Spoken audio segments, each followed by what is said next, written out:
여러분께 솔직한 질문 하나 드리겠습니다. 살면서 가장 후회되는 것이 무엇입니까? 잠깐 생각해 보십시오. 돈을 더 많이 벌지 못한 것일까요? 자식을 더 잘 키우지 못한 것일까요? 아니면 건강을 더 잘 챙기지 못한 것일까요? 그런데요, 오늘 제가 만나뵌 어르신들이 한결같이 하신 말씀이 있습니다. 그분들이 가장 후회하는 것은 돈도, 자식도, 건강도 아니었습니다. 서울대학교 노년학 연구팀이 70대 이상 노인 800명을 대상으로 조사한 결과도 똑같았습니다. 그것이 무엇일까요? 노년에 가장 후회하는 것은 1위가 하지 못한 말이었고, 2위가 가보지 못한 곳이었고, 3위가 화해하지 못한 관계였습니다. 돈이 아니었습니다. 명예가 아니었습니다. 전부 사람과 관계된 것들이었습니다. 그렇다면 후회 없이 사는 방법은 무엇일까요? 오늘 이 영상을 끝까지 보시면 그 해답을 아실 수 있습니다. 그리고 그 해답을 아시고 나면 오늘 이후로 여러분의 하루가 완전히 달라지실 겁니다. 법구경에 이런 말씀이 있습니다. 오늘 할 수 있는 일을 내일로 미루지 마라. 나중에 언젠가는 오지 않습니다. 우리가 대충 사는 오늘은 하늘나라에 먼저 가신 분들의 그토록 살고 싶었던 귀한 하루입니다. 그리고 달력에는 나중이라는 날이 없습니다. 오늘만 있습니다.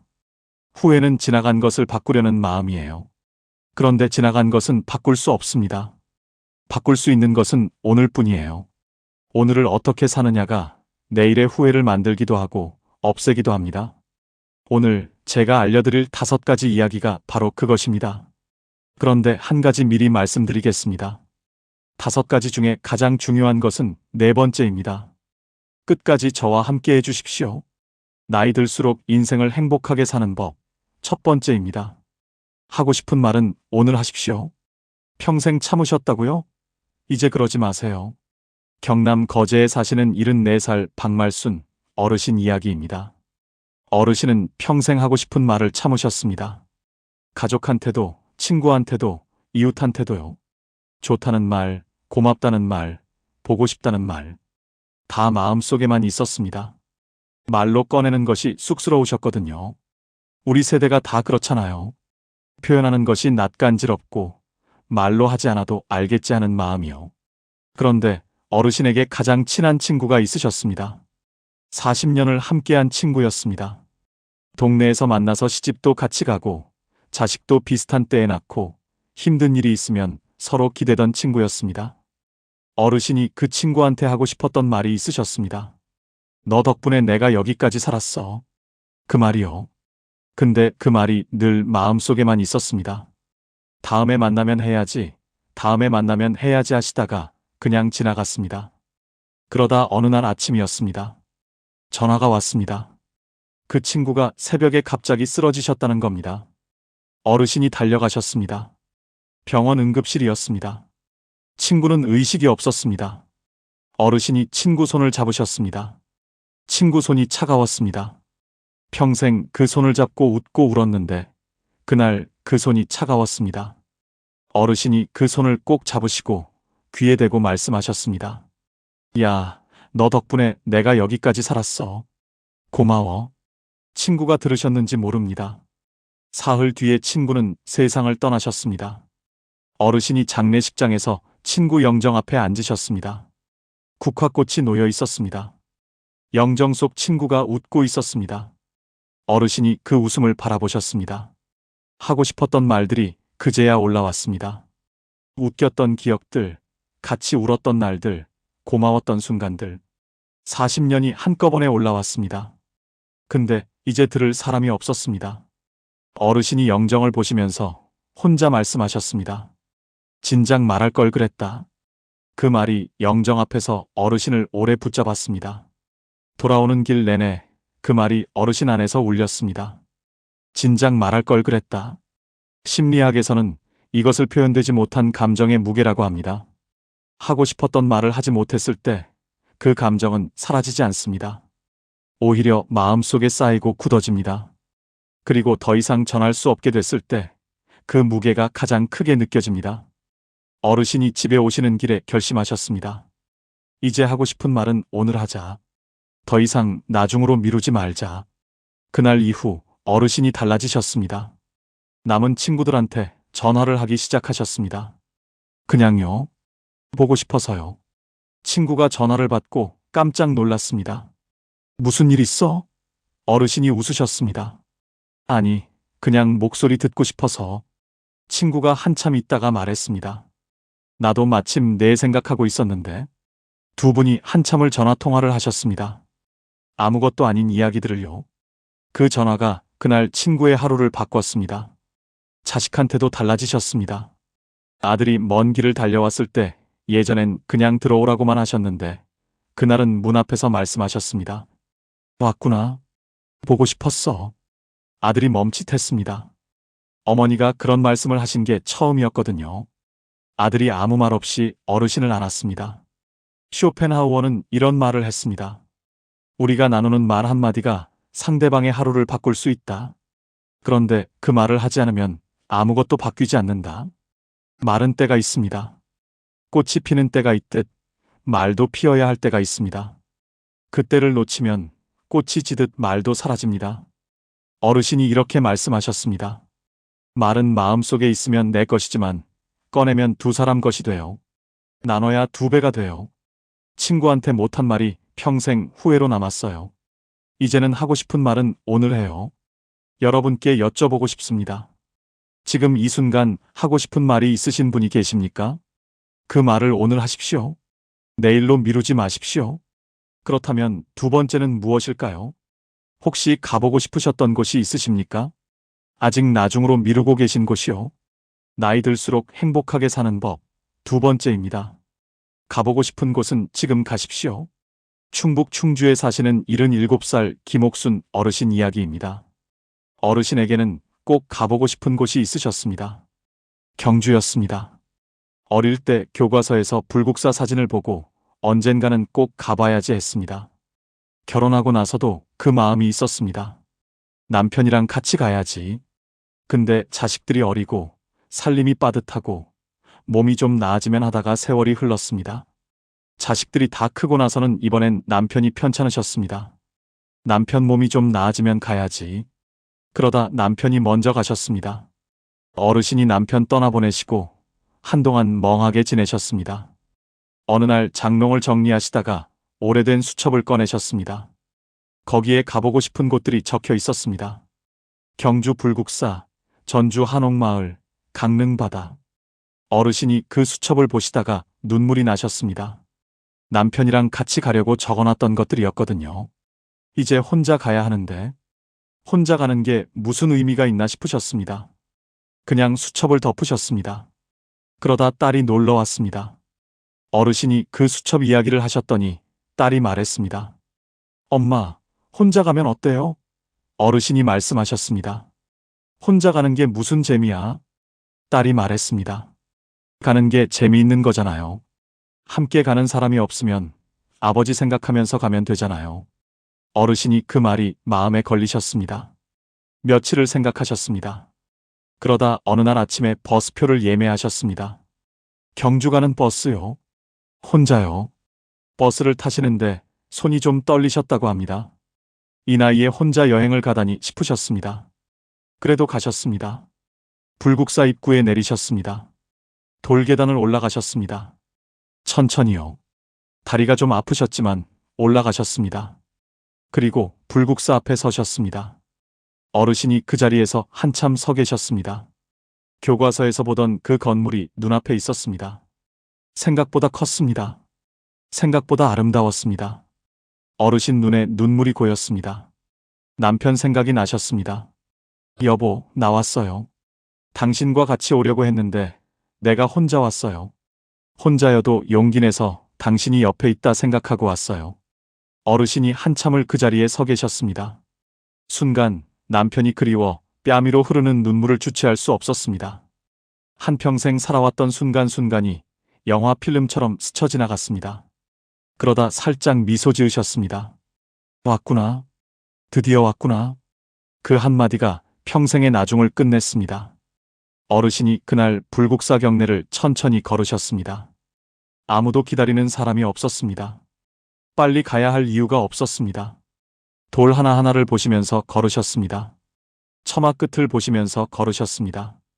그날 어르신이 사진을 찍으셨습니다. 혼자서요. 셀카를요. 평생 셀카를 찍어본 적이 없으셨는데 그날 찍으셨습니다. 집에 오셔서 딸한테 그 사진을 보내드렸습니다. 딸이 전화를 했습니다. 엄마 표정 좀 봐요. 너무 좋아 보여요. 어르신이 그 말을 들으시고 생각하셨습니다. 그렇구나. 나 좋아 보이는구나. 심리학자들은 이것을 이렇게 설명합니다. 미뤄온 것을 실제로 행동으로 옮기는 순간 뇌에서 도파민이 분비되면서 성취감과 함께 자기 효능감이 높아진다고요. 쉽게 말하면 이렇습니다.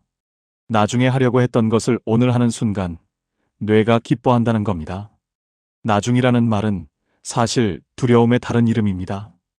혼자 가면 어쩌지, 나이 들어서 가면 이상하지 않을까, 그 두려움이 나중을 만드는 겁니다.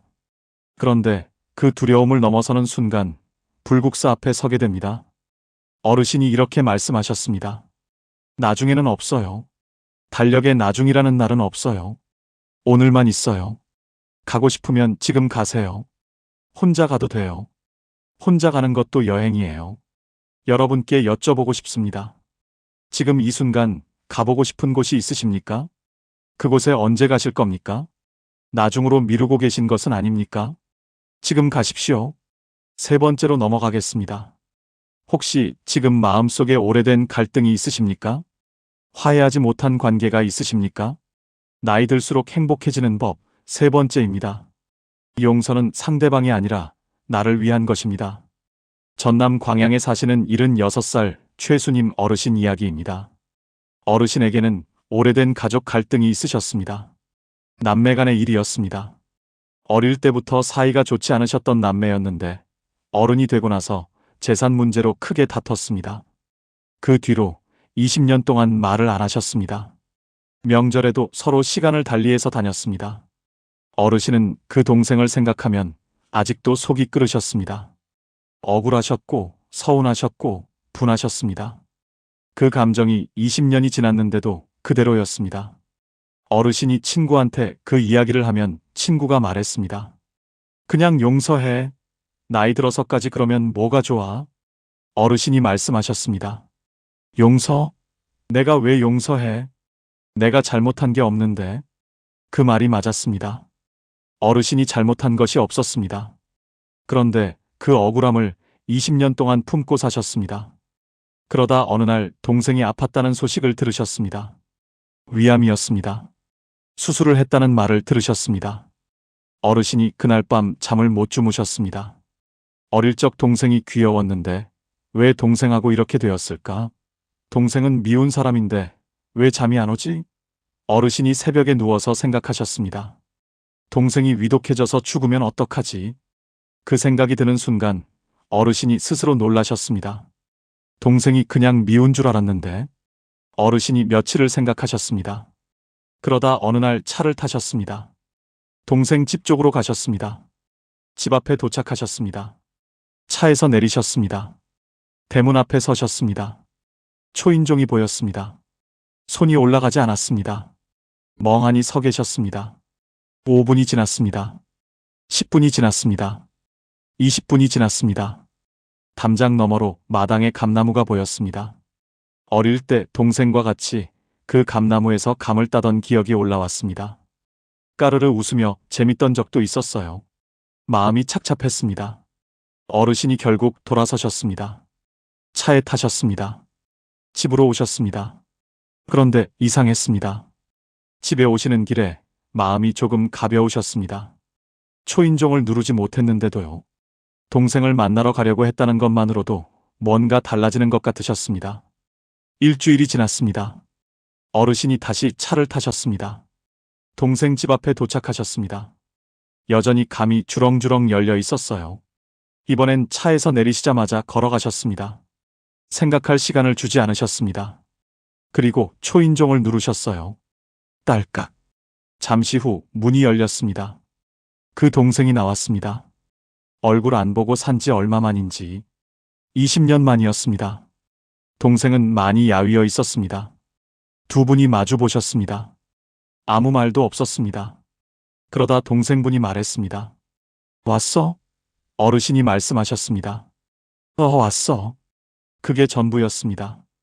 두 분이 마루에 앉으셨습니다. 대추차를 한 잔씩 드셨습니다. 말이 없었습니다.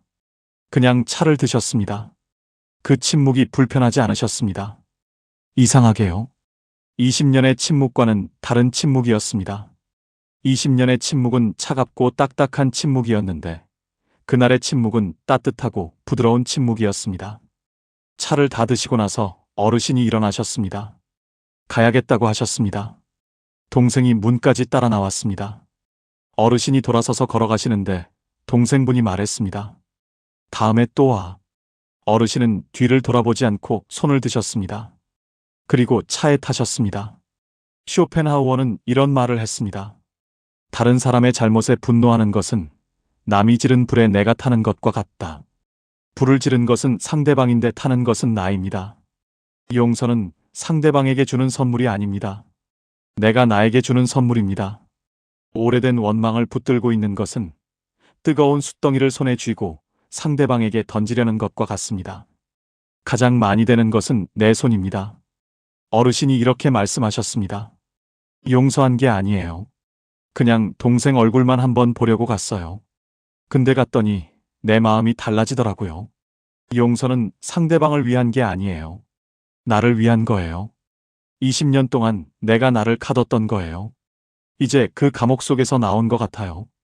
여러분께 여쭤보고 싶습니다. 지금 이 순간 화해하지 못한 관계가 있으십니까? 그 관계 때문에 밤에 잠이 안 오신 적이 있으십니까? 용서는 상대방을 위한 것이 아니라 나를 위한 것입니다. 나이 들수록 행복해지는 법, 네 번째입니다. 오늘 이 영상에서 제가 가장 드리고 싶은 이야기입니다. 내가 나를 가장 먼저 안아줘야 합니다. 잠깐 멈추겠습니다. 지금부터 드릴 이야기가 오늘 이 영상에서 가장 깊은 이야기입니다. 여러분께 먼저 한 가지 여쭤보겠습니다. 여러분은 지금 여러분 자신이 좋으십니까? 나 자신이 좋다. 나는 잘 살아왔다. 그런 생각이 드십니까? 망설여지신다고요? 선뜻 그렇다고 하시기 어려우신 분이 계시지요? 그렇다면 이 이야기는 여러분을 위한 것입니다. 끝까지 들어보세요. 경북 영천에 사시는 79살 이말래 어르신 이야기입니다. 어르신은 평생 스스로에게 가혹하셨습니다. 더 잘해야 했는데, 더 참아야 했는데, 더 잘 키워야 했는데, 자식이 힘들면 내 탓, 남편이 힘들면 내 탓, 집안이 어려우면 내 탓. 그 자책이 평생 어르신을 따라다녔습니다. 어르신이 잘한 것들도 많으셨습니다. 가난한 살림에 자식 셋을 다 가르치셨고, 시부모를 10년 넘게 모시셨고, 남편 병치레를 혼자 감당하셨습니다. 대단한 일들이었습니다. 그런데 어르신은 그것들을 잘한 것이라고 생각하지 않으셨습니다. 당연히 해야 하는 것을 한 것뿐이라고 생각하셨습니다. 칭찬받을 일이 아니라고요. 그러면서 잘못한 것들은 아주 크게 보셨습니다. 자식한테 한번 크게 화를 냈던 것, 시어머니한테 퉁명스럽게 대했던 것, 남편한테 서운한 말을 했던 것. 그것들이 수십 년이 지나도 마음속에 남아 있으셨습니다. 어르신이 혼자 계실 때면 그 기억들이 올라왔습니다. 그때 내가 왜 그랬을까? 그때 좀 더 잘해줬어야 하는데. 그 자책이 어르신을 오래 붙잡았습니다. 정말 힘들었습니다. 울컥한 날이 수없이 많았습니다. 그러다 어르신 팔순 생일날이었습니다. 자식들이 다 모였습니다. 손주들도 왔어요. 케이크에 불을 켰습니다. 다들 박수를 치셨습니다. 어르신이 소원을 비시고 불을 끄셨습니다. 케이크를 자르는데 중학교 다니는 손녀가 어르신 옆으로 왔습니다. 그리고 말했습니다. 할머니는 할머니 자신이 좋아요? 어르신이 그 질문을 들으시고 웃으시려다가 멈추셨습니다. 좋아요? 할머니 자신이요? 그 질문이 어르신한테 처음으로 오는 질문이었습니다. 평생 누구도 그런 걸 물어본 적이 없었습니다.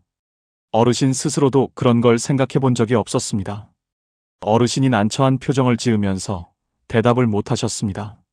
손녀가 초롱초롱한 눈으로 할머니의 대답을 기다렸어요. 어르신이 한참을 있다가 눈물을 흘리셨습니다. 소리 없이요. 케이크 앞에서 가만히 할머니의 뺨 위로 눈물이 흘렀습니다. 손녀가 놀라서 할머니 왜 울어요? 하고 물었습니다.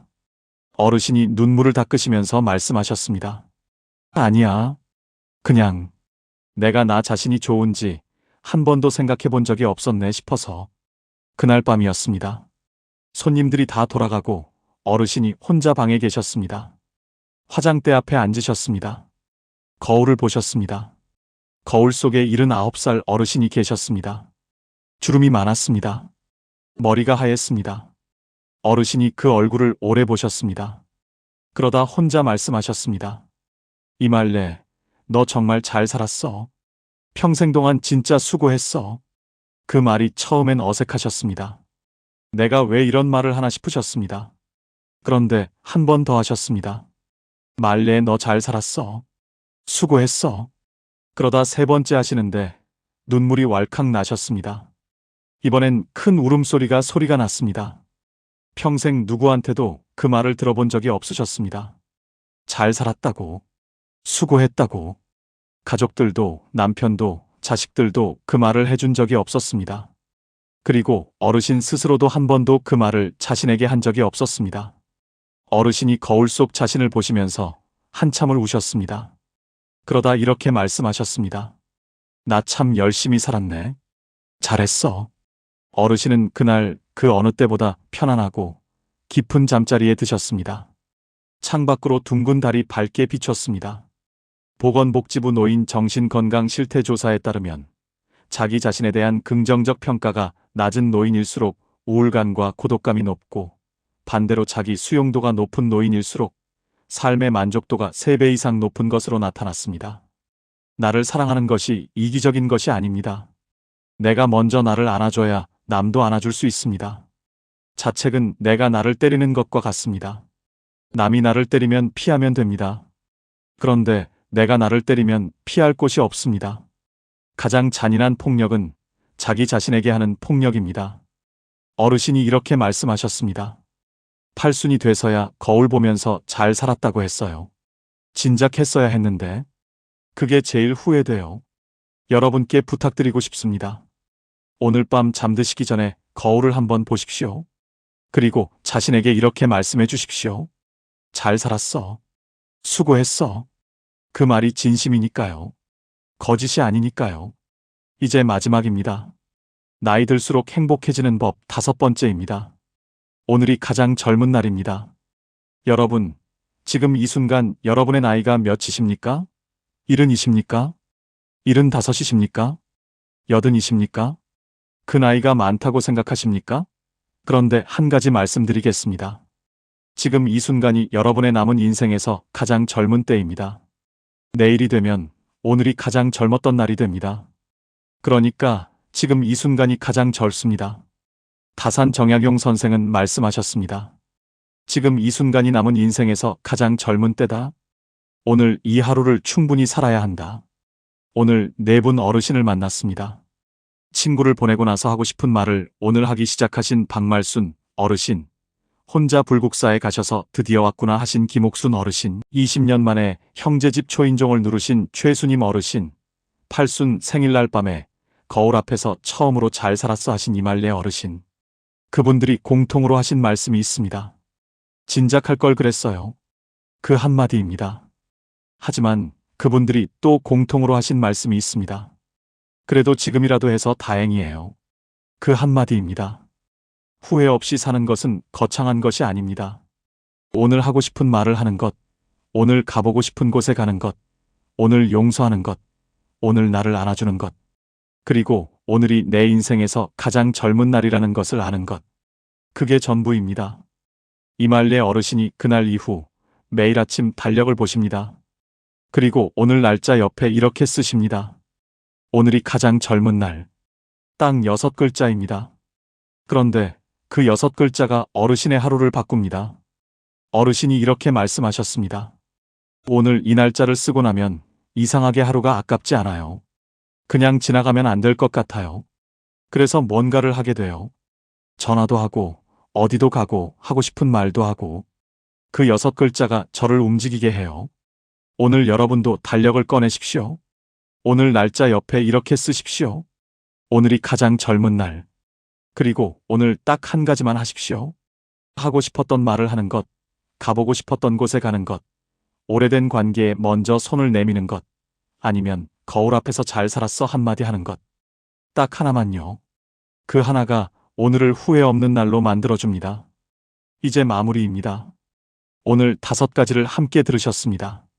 하고 싶은 말 오늘 하기, 가보고 싶은 곳 지금 가기, 용서는 나를 위해 하기, 내가 나를 먼저 안아주기, 그리고 오늘이 가장 젊은 날이라는 것 기억하기. 다 거창하지 않습니다. 돈이 드는 것도 없습니다. 여러분이 오늘부터 바로 시작하실 수 있는 것들입니다. 후회는 지나간 것에서 옵니다. 그런데 오늘을 잘 살면 내일의 후회가 줄어듭니다. 그리고 오늘을 잘 산 날들이 쌓이면 어느 날 이렇게 말씀하실 수 있습니다. 나는 후회 없이 살았다고요. 여러분은 지금까지 정말 열심히 사셨습니다. 평생 누군가를 위해 살았고, 평생 뒤에서 받쳐주셨고, 평생 먼저 챙겨주셨습니다. 넘어져도 다시 일어나시고, 억울해도 참으시고, 무서워도 내색하지 않으셨습니다. 그 삶이 이미 대단한 삶입니다. 그러니 오늘 밤 거울 앞에 서서 꼭 이렇게 말씀해 주십시오. 잘 살았어. 수고했어. 그리고 내일 아침 달력에 이렇게 쓰십시오. 오늘이 가장 젊은 날.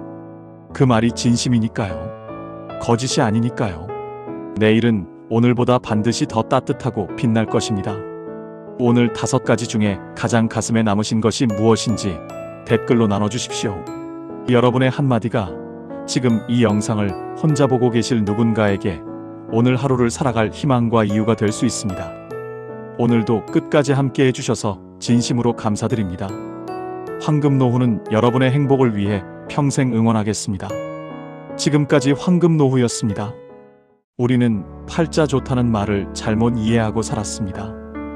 팔자 좋은 노후는 돈 많은 노후, 자식 잘된 노후, 건강한 노후라고 생각했습니다. 그래서 평생 돈을 모았고, 자식을 잘 키우려 애썼고, 건강을 지키려 노력했습니다.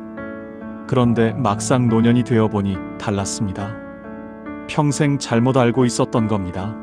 73세 김정수 씨는 재산이 20억이 넘습니다. 서울에 아파트가 있고 예금도 있고 연금도 나옵니다. 돈 걱정은 없습니다. 그런데 정수 씨는 불안합니다. 왜 그럴까요? 밤마다 통장 잔고를 확인합니다. 이 돈으로 얼마나 더 살 수 있을까? 병원비 많이 나오면 어떡하지? 요양원 가려면 얼마나 들까? 돈이 많은데도 돈 걱정을 합니다. 자식들이 자기 재산을 노리는 것 같아서 의심하고 사기당할까봐 사람도 못 만나고 돈 쓰는 것도 아깝고 돈은 많은데 불행합니다. 정수 씨는 제게 말했습니다. 돈이 많으면 행복할 줄 알았는데 돈이 많아도 불안하더라고요. 69세 박미숙 씨는 자식이 잘 됐습니다. 아들은 대기업 임원, 딸은 의사입니다. 손주들도 명문대 다니고 집도 잘 살고 자랑할 게 많습니다. 그런데 미숙 씨는 외롭습니다. 자식들은 바빠서 자주 못 옵니다.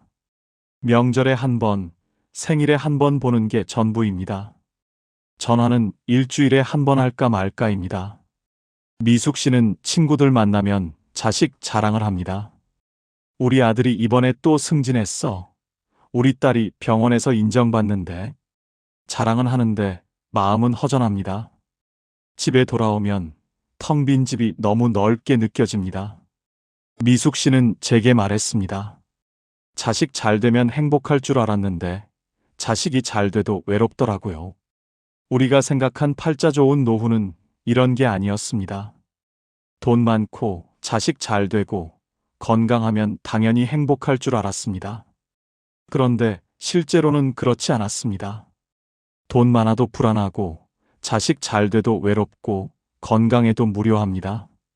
그렇다면 진짜 팔자 좋은 노후는 무엇일까요? 2025년 한국보건사회연구원이 발표한 노년 삶의 질 연구 결과를 보면 노후 만족도가 높은 사람들의 공통점은 소유가 아니라 상태였습니다. 무엇을 가졌느냐가 아니라 어떤 상태로 사느냐가 중요했습니다. 팔자 좋은 노후는 많이 가진 노후가 아니라 편안한 상태로 사는 노후였습니다. 그렇다면 그 편안한 상태는 무엇일까요? 노후에 진짜 팔자 좋은 사람에게는 공통점이 있습니다. 첫째, 남에게 기대지 않는 사람입니다. 자식에게 기대지 않고, 친구에게 기대지 않고, 국가에게 기대지 않습니다. 물론 도움을 받을 수는 있습니다. 하지만 도움이 없어도 살 수 있습니다. 자식이 찾아오면 반갑지만 안 와도 괜찮습니다. 친구가 연락하면 좋지만 안 해도 괜찮습니다. 연금이 나오면 고맙지만 적어도 살 수 있습니다. 이렇게 기대하지 않으니 실망도 없고 섭섭함도 없고 원망도 없습니다. 그래서 마음이 편합니다.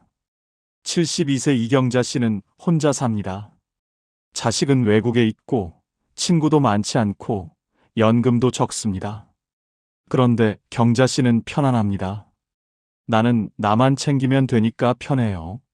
자식 눈치 안 봐도 되고 친구 눈치 안 봐도 되고 내 마음대로 살 수 있어요. 경자 씨는 아침에 일어나서 하고 싶은 것을 합니다. 산책 가고 싶으면 가고 집에 있고 싶으면 있고 밥 먹고 싶으면 먹고 안 먹고 싶으면 안 먹습니다. 누구 눈치 안 보고 삽니다. 그게 팔자 좋은 겁니다. 둘째, 혼자 있어도 무너지지 않는 사람입니다. 혼자 있으면 외롭지만 외로움이 무너뜨리지는 못합니다. 혼자 밥 먹어도 밥맛이 나고 혼자 TV 봐도 재미있고 혼자 산책해도 기분이 좋습니다. 물론 누군가와 함께하면 더 좋습니다. 하지만 혼자여도 괜찮습니다. 혼자를 견디는 게 아니라 혼자를 즐깁니다. 70세 최동수 씨는 혼자 사는데 외로워하지 않습니다. 나는 혼자 있는 게 편해요. 아침에 일어나서 커피 한 잔 마시고 신문 보고 산책 나가고 도서관 가서 책 읽고 집에 와서 음악 듣고 그렇게 하루를 보내요. 외롭다는 생각이 안 들어요. 동수 씨는 혼자 있는 시간을 즐깁니다. 누군가 필요해서 만나는 게 아니라 만나고 싶어서 만납니다. 그래서 관계가 가볍고 부담이 없고 편합니다. 그게 팔자 좋은 겁니다. 셋째, 하루를 스스로 채울 줄 아는 사람입니다. 아침에 일어나서 오늘 뭐 하지가 아니라 오늘 이거 해야지 하고 생각합니다.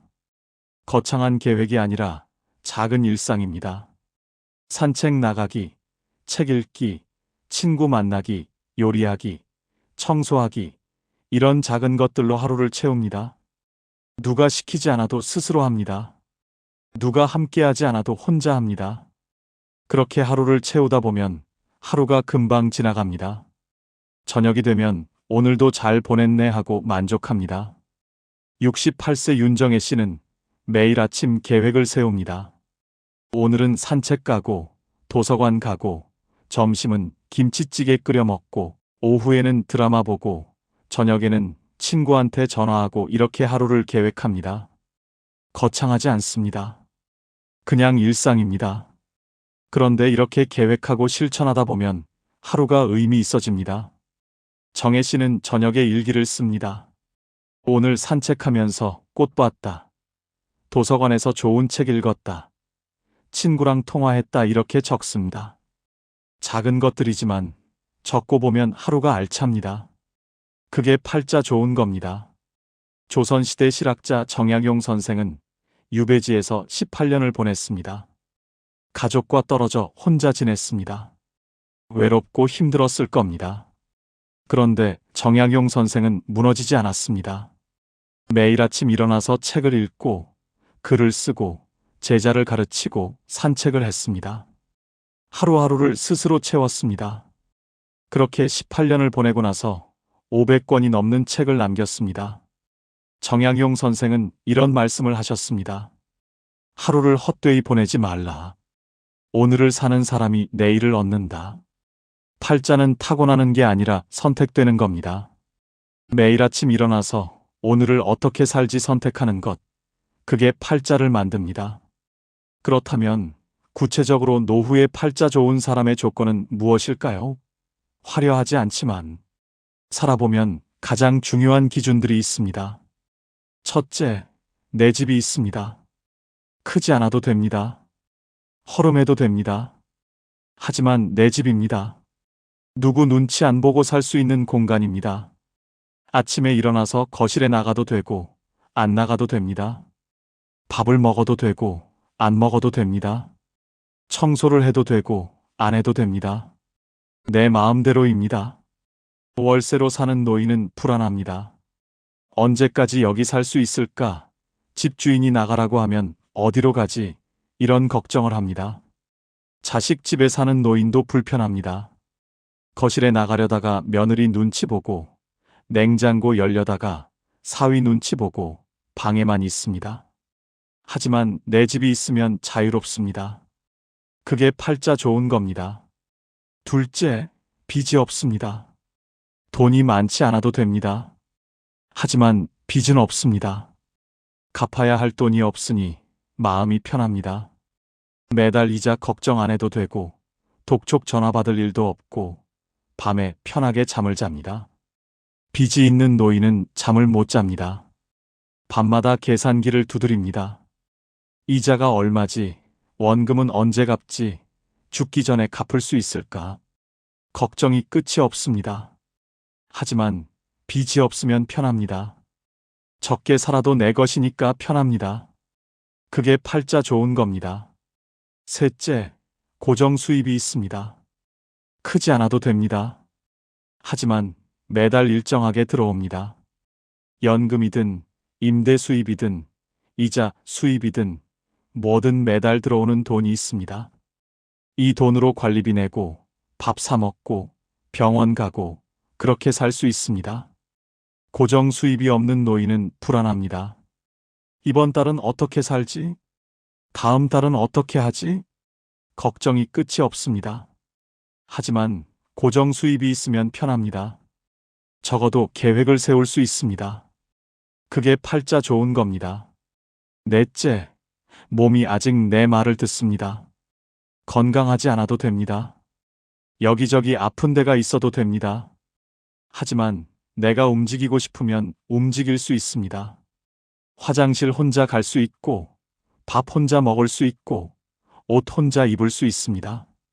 완전히 건강하지 않아도 기본적인 것은 혼자 할 수 있습니다. 누워있는 노인은 불행합니다. 화장실 가려면 누군가 도와줘야 하고, 밥 먹으려면 떠먹여줘야 하고, 옷 입으려면 입혀줘야 합니다.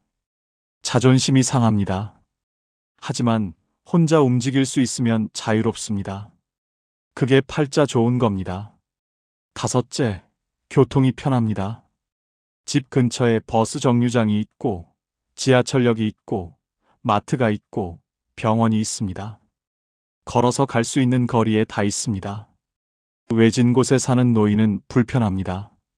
장 보러 가려면 택시 타야 하고, 병원 가려면 자식 차 얻어 타야 하고, 나갈 때마다 눈치 봅니다. 하지만 교통이 편하면 자유롭습니다. 버스 타고 어디든 갈 수 있습니다.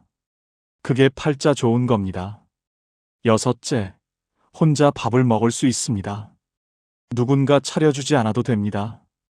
혼자 라면 끓여 먹고, 밥 해 먹고, 김치 꺼내 먹습니다. 맛있지 않아도 됩니다. 거창하지 않아도 됩니다. 하지만 혼자 해 먹을 수 있습니다. 혼자 못 해 먹는 노인은 의존적입니다. 누군가 해줘야 밥을 먹습니다. 자식이 안 오면 굶고 도우미가 안 오면 굶습니다. 하지만 혼자 해 먹을 수 있으면 자유롭습니다. 그게 팔자 좋은 겁니다.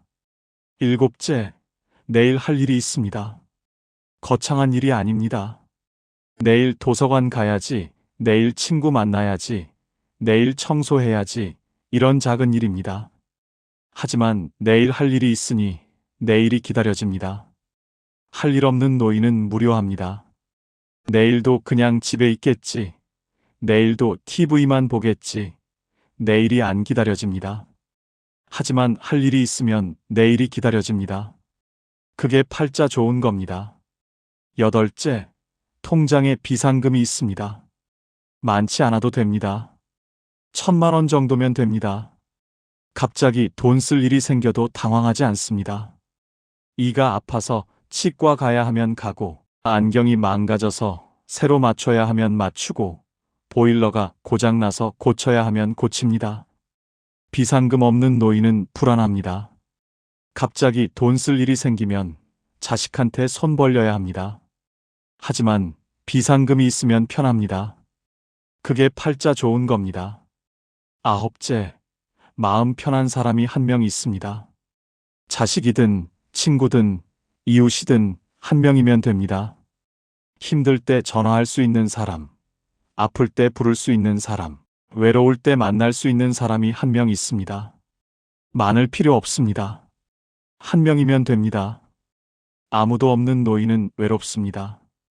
힘들어도 혼자 견디고, 아파도 혼자 버티고, 외로워도 혼자 있습니다. 하지만 한 명이라도 있으면 든든합니다. 그게 팔자 좋은 겁니다. 열째, 하루를 후회 없이 마칩니다. 저녁에 잠자리에 들 때 오늘 잘 보냈네 하고 생각합니다. 후회가 없습니다. 오늘 그 사람한테 그렇게 말할 걸, 오늘 그거 할 걸, 이런 후회가 없습니다. 오늘 할 일을 했고, 오늘 만날 사람을 만났고, 오늘 하루를 살았습니다. 그래서 편하게 잠듭니다. 후회 많은 노인은 잠을 못 잡니다. 밤마다 후회합니다.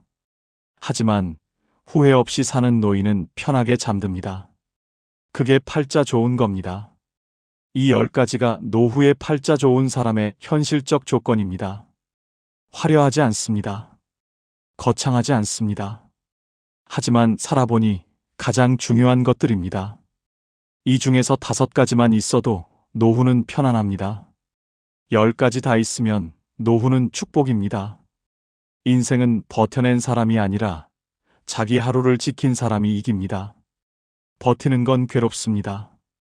이를 악물고 버티고, 참고 버티고, 견디고 버팁니다. 하지만 자기 하루를 지키는 건 편합니다.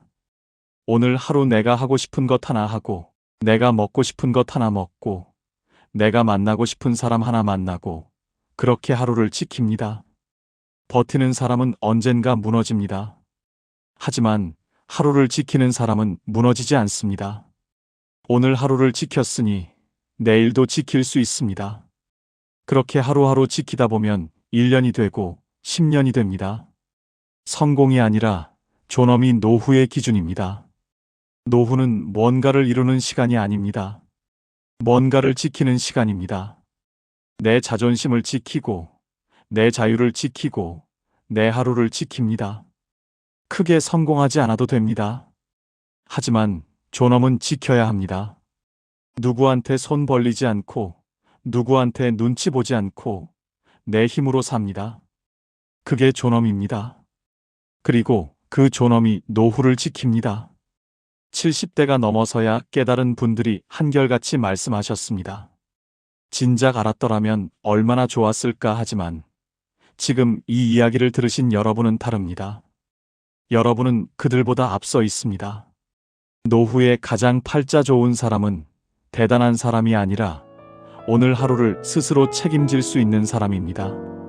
아침에 눈 뜨고 밥 먹고 산책 나가고 사람 만나고 책 읽고 저녁에 편하게 잠드는 사람입니다. 거창하지 않습니다. 하지만 그게 팔자 좋은 삶입니다. 우리는 평생 주는 것만 배웠지 멈추는 것은 배우지 못했습니다. 하지만 이제는 압니다. 조금 덜 해주는 것도 사랑이라는 걸요. 이제는 조금 짐을 내려놓아도 됩니다. 이제는 나를 위해 살아도 됩니다. 평범하지만 소소하고 행복한 여러분의 인생을 즐기세요. 여러분의 노후가 행복하시길 진심으로 응원합니다. 지금까지 황금노후였습니다. 감사합니다. 한평생 가족을 위해 살았는데 나이가 들고 보니 가족과 함께 있어도 문득 외로워 눈물이 주르르 흐릅니다. 아무 이유도 없이 밥상 앞에서 거실에서 손자들이 떠드는 소리 속에서 내가 왜 이러나 싶어 얼른 고개를 돌리셨던 적이 있으십니까? 그게 이상한 것이 아닙니다. 함께 있다고 행복한 것이 아니기 때문입니다. 진짜 나로 살지 못할 때 사람은 사람들 속에서 가장 외롭습니다. 통계청 국민 삶의 질 보고서에 따르면 삶에 만족한다고 답한 노년층은 단 29.9%에 불과했습니다. 가족과 함께 살면서도 행복하지 않은 분들이 그 안에 얼마나 많이 계신지 모릅니다. 그런데 오늘 한 가지 놀라운 이야기를 드리려 합니다. 혼자 산다는 것이 외롭고 쓸쓸한 것이 아니라 어쩌면 인생에서 처음으로 진짜 나로 살 수 있는 시간이라는 것. 105세까지 사신 김형석 철학자 선생님이 이런 말씀을 남기셨습니다. 나는 70세가 넘어서야 처음으로 진짜 자유로워졌습니다. 비로소 나 자신으로 살기 시작했으니까요. 혼자 사는 노년이 더 축복인 진짜 이유 5가지. 끝까지 보시면 여러분의 인생관이 바뀔 것입니다. 자, 지금 시작하겠습니다. 경북 안동에 사는 이금순 씨, 올해 73살입니다. 이분의 이야기가 오늘 이 시간의 시작입니다. 남편이 세상을 떠난 것은 68살 때였습니다. 갑작스러운 이별이었습니다. 장례를 치르고 나서 텅 빈 집에 혼자 앉아있던 첫날 밤, 금순 씨는 이 집에서 혼자 어떻게 살아야 하나 막막했습니다. 아들이 달려왔습니다. 엄마, 우리 집으로 오세요. 며느리도 환영한다고 했습니다. 손자들도 할머니 온다고 좋아했습니다. 그래서 금순 씨는 짐을 쌌습니다. 그리고 아들 집으로 들어갔습니다. 처음 한 달은 괜찮았습니다. 손자들이 재롱을 부리고 밥상에 사람이 있고 집안에 소리가 있었습니다. 그런데 2달째부터 조금씩 달라졌습니다. 며느리는 착했습니다. 잘해주는 아들이었습니다. 그런데 이상하게 집안에서 금순 씨는 점점 작아지고 있었습니다. 아침에 일찍 일어나도 며느리 눈치에 부엌에 들어가기가 망설여졌습니다. 냉장고를 열 때도 화장실 순서를 맞출 때도 손자들 훈육 방식이 내 생각과 달라도 아무 말 못하고 속으로만 삼켰습니다. 명절에는 며느리 친정 식구들이 왔습니다. 금순 씨는 그날 자기 방에 일찍 들어갔습니다. 아들 집인데 내 방에 들어가 문을 닫고 혼자 누웠습니다. 창밖으로 웃음소리가 들렸습니다. 그때 금순 씨 눈에서 눈물이 흘렀습니다. 외로워서가 아니었습니다. 내가 여기 있으면 안 되는 사람인 것 같아서였습니다. 그렇게 3년이 흘렀습니다. 3년 동안 금순 씨는 착한 엄마였고 조용한 시어머니였고 말 없는 할머니였습니다. 그런데 정작 금순 씨 자신은 없었습니다. 그러던 어느 봄날이었습니다. 동네 마트 앞에서 동갑내기 친구 박순이를 오랜만에 만났습니다. 그런데 이상했습니다. 순이가 너무 밝았습니다. 얼굴이 환했습니다. 전에 알던 그 조심스럽고 수척하던 모습이 아니었습니다. 눈이 반짝였고 걸음걸이도 가벼웠습니다.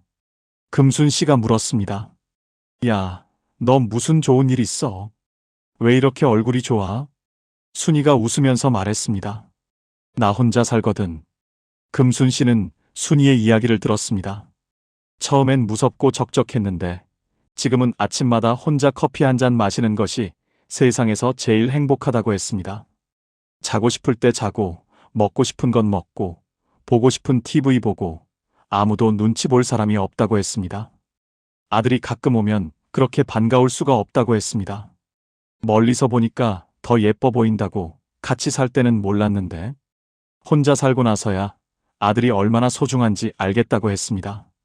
금순 씨는 그날 집으로 돌아오면서 내내 순이 얼굴이 떠올랐습니다. 저 사람이 원래 저렇게 밝은 사람이었나? 저 얼굴이 진짜 순이 얼굴이구나. 그날 밤 금순 씨는 오래 생각했습니다. 그리고 결심했습니다. 나도 한번 살아봐야겠다. 진짜 내 방식으로. 아들에게 말했습니다. 아들은 말렸습니다. 혼자 있다가 쓰러지면 어떡하냐고. 금순 씨는 짧게 말했습니다. 나 괜찮아. 걱정 말고. 그리고 작은 아파트를 구했습니다. 이사 오던 날 저녁 짐도 다 풀지 못한 채 바닥에 앉아서 금순 씨는 혼자 웃었습니다. 이상한 기분이었습니다. 아무것도 없는데 이상하게 다 있는 것 같은 기분. 그로부터 1년이 지났습니다. 지금 금순 씨는 매일 아침 7시에 일어납니다. 혼자 밥을 짓고, 혼자 먹고, 혼자 설거지를 합니다. 오후에는 동네 복지관에서 노래교실을 다닙니다. 젊을 때부터 노래를 좋아했는데 살면서 한 번도 배워본 적이 없었습니다. 지금은 반에서 목소리가 제일 크다고 합니다. 아들이 일주일에 한 번 옵니다. 오는 날이면 금순 씨는 아들이 좋아하는 된장찌개를 끓입니다. 아들이 문을 열고 들어오면서 말합니다. 엄마, 얼굴이 왜 이렇게 좋아? 금순 씨는 웃으면서 말합니다. 나 요즘 잘 살거든. 그 말이 거짓말이 아닙니다. 진심입니다. 박순이를 마트 앞에서 만났던 그날, 금순 씨가 본 것은 친구의 얼굴이 아니었습니다. 자기가 앞으로 살 수 있는 삶이었습니다. 그리고 지금 금순 씨는 그 삶을 살고 있습니다. 자, 그렇다면 혼자 사는 노년이 왜 더 축복인지 이제 5가지 이유를 하나씩 말씀드리겠습니다. 첫 번째 이유입니다. 내 리듬으로 산다는 것. 그것이 얼마나 큰 자유인지 해보지 않은 사람은 모릅니다. 경남 통영에 사는 최봉남 씨, 올해 72살입니다. 이분은 45년을 남편의 리듬에 맞춰 살았습니다. 남편이 일찍 일어나는 사람이어서 새벽 5시에 일어나 밥을 지었습니다. 봉남 씨는 아침형 인간이 아니었습니다. 그냥 그렇게 살았습니다. 남편이 술만 마시고 들어오면 화를 내고 고집을 부렸습니다. 힘들었지만 그냥 참고 살았습니다. 자상한 말 한마디 안 해주는 사람이어서 늘 외로웠지만 그냥 그렇게 살았습니다. 45년을. 남편이 세상을 떠난 뒤 처음 혼자 맞이한 아침, 봉남 씨는 7시에 일어났습니다. 새벽 5시가 아니라 7시에 냉장고를 열어 좋아하는 나물을 꺼냈습니다. 국을 끓이지 않았습니다. 그냥 나물 몇 가지에 밥 한 공기. 밥상을 차려놓고 앉았는데 이상하게 눈물이 났다고 합니다. 슬픔의 눈물이 아니었습니다. 이게 내가 좋아하는 아침이었구나 하는 눈물이었습니다. 45년 만에 처음으로 내가 먹고 싶은 것을 내가 먹고 싶은 시간에 먹은 것입니다. 내 리듬으로 산다는 것은 단순히 편한 것이 아닙니다. 그것은 자신을 되찾는 일입니다. 누군가에게 맞추며 살다 보면 어느 순간 내가 원래 어떤 사람이었는지를 잊게 됩니다. 나는 아침형인가 저녁형인가? 나는 조용한 것이 좋은가 시끌벅적한 것이 좋은가? 나는 국을 좋아하는가 나물을 좋아하는가? 이 사소한 것들이 사실은 나라는 사람의 본질입니다. 혼자 산다는 것은 그 본질을 다시 만나는 시간입니다. 이것이 사치처럼 느껴지신다면 50년 가까이 남의 리듬에 맞춰 사신 분이라면 이제 내 리듬을 찾는 것은 사치가 아니라 회복입니다. 혹시 지금 혼자 사시면서 이 자유가 왠지 미안하게 느껴지시는 분이 계십니까? 괜찮습니다. 미안하지 않아도 됩니다. 그 자유가 바로 여러분이 오랫동안 받아야 했던 것입니다. 두 번째 이유입니다. 관계가 오히려 더 깊어집니다. 매일 보면 당연해지고 당연해지면 소중함을 잊습니다. 충북 청주에 사는 윤말숙 씨, 올해 70살입니다. 이분은 5년 전까지 딸 가족과 함께 살았습니다. 딸이 직장에 다니는 동안 손자 둘을 봐줬습니다. 가까이 있으니 좋을 것 같았습니다. 그런데 가까이 있을수록 작은 것들이 쌓였습니다. 손자들이 말을 안 들으면 딸이 곁에서 한마디를 했습니다. 엄마가 너무 받아주지 마세요. 그 한마디가 마음에 걸렸습니다. 반찬을 만들어줘도 아이들이 안 먹으면 왠지 서운했습니다. 딸과 사위가 사소한 다툼을 해도 눈에 보이니 마음이 무거웠습니다. 모든 것이 너무 가까이 있으면 경계가 무너집니다. 그리고 경계가 무너지면 관계도 서서히 닳습니다.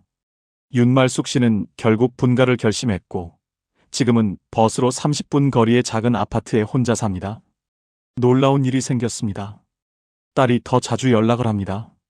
손자들이 할머니 집에 오고 싶다고 조릅니다. 함께 밥을 먹을 때가 전보다 훨씬 더 따뜻합니다. 윤말숙 씨는 이렇게 말합니다. 같이 살 때는 딸이랑 매일 봤는데 왜 그렇게 서먹했는지 몰라요. 지금은 일주일에 한 번 보는데 볼 때마다 반가워요. 같이 사는 것이 사이를 가깝게 하지 않습니다.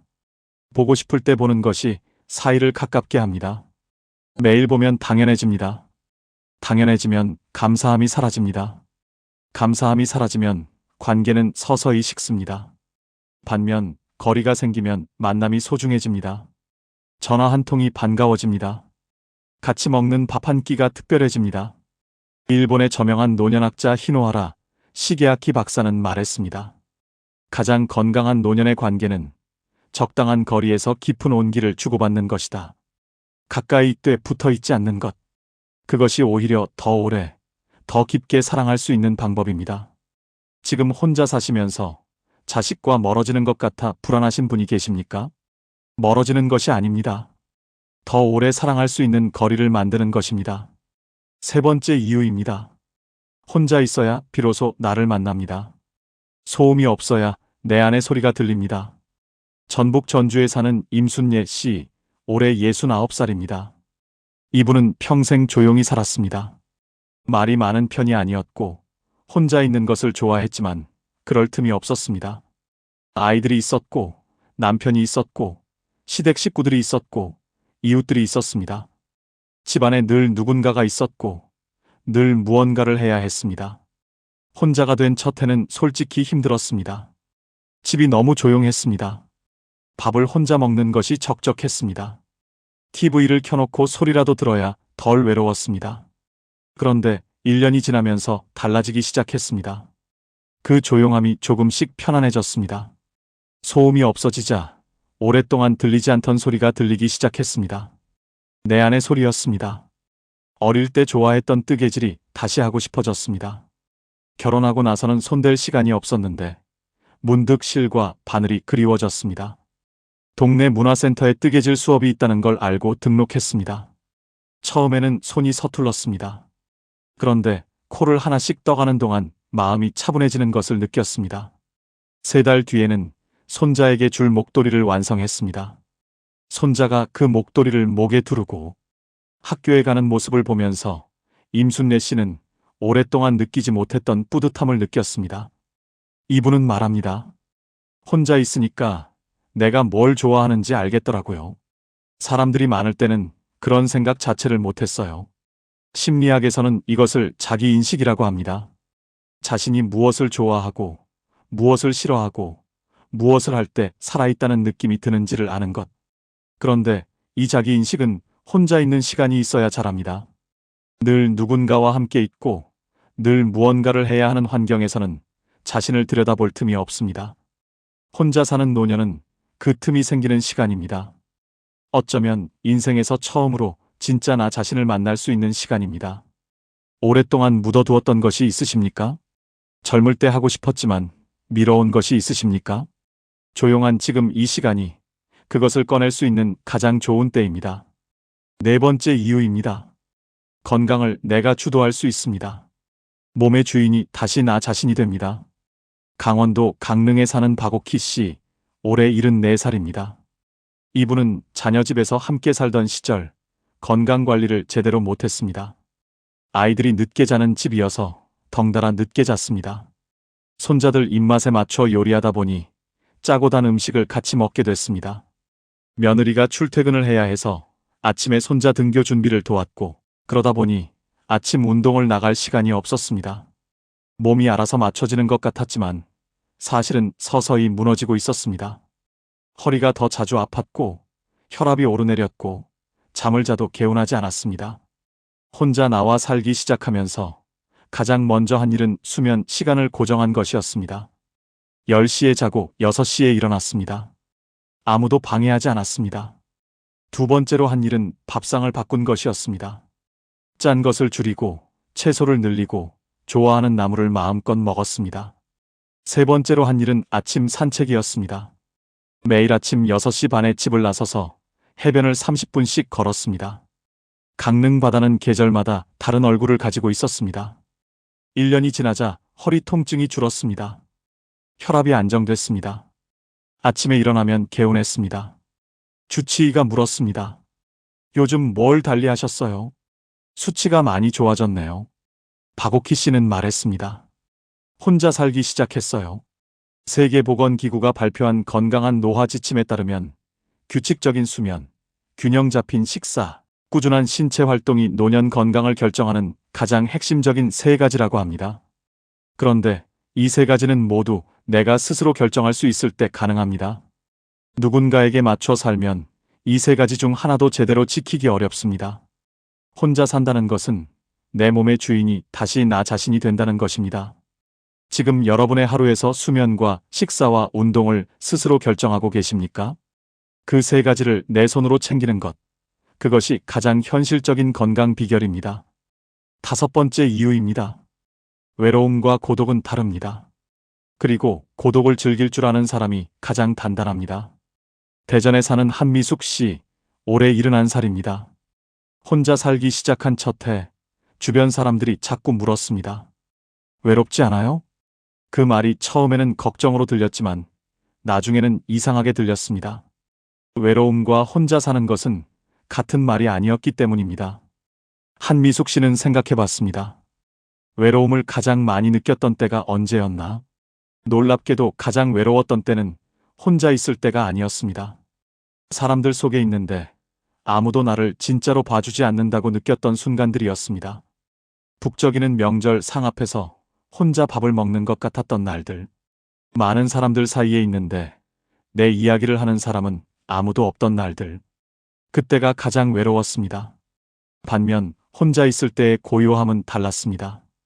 그것은 비어있는 느낌이 아니라 채워지는 느낌이었습니다. 좋아하는 음악을 들으며 차를 마실 때, 창밖의 빗소리를 들으며 책을 읽을 때, 아무 말 없이 그냥 앉아 하늘을 바라볼 때, 그 시간들이 오히려 자신을 더 풍성하게 만들었습니다.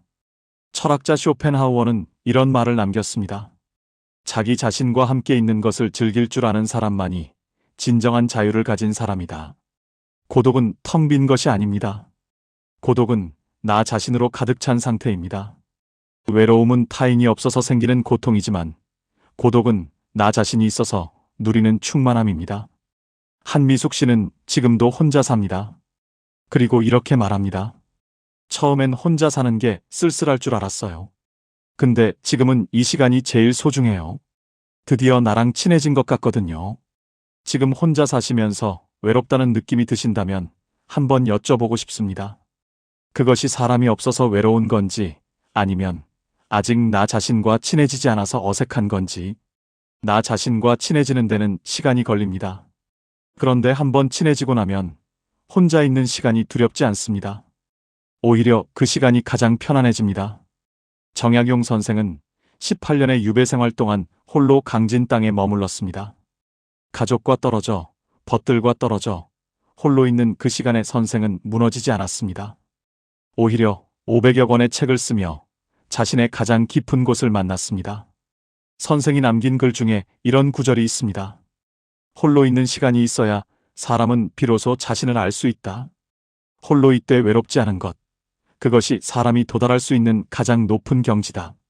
오늘 말씀드린 5가지는 결국 하나로 이어집니다. 혼자 산다는 것은 외면당하는 것이 아닙니다. 비로소 나 자신을 향해 돌아오는 것입니다. 내 리듬을 되찾고 더 깊은 관계를 만들고 나를 발견하고 내 몸을 돌보고 고독 속에서 충만해지는 것. 그것이 혼자 사는 노년이 가진 조용하지만 강한 힘입니다.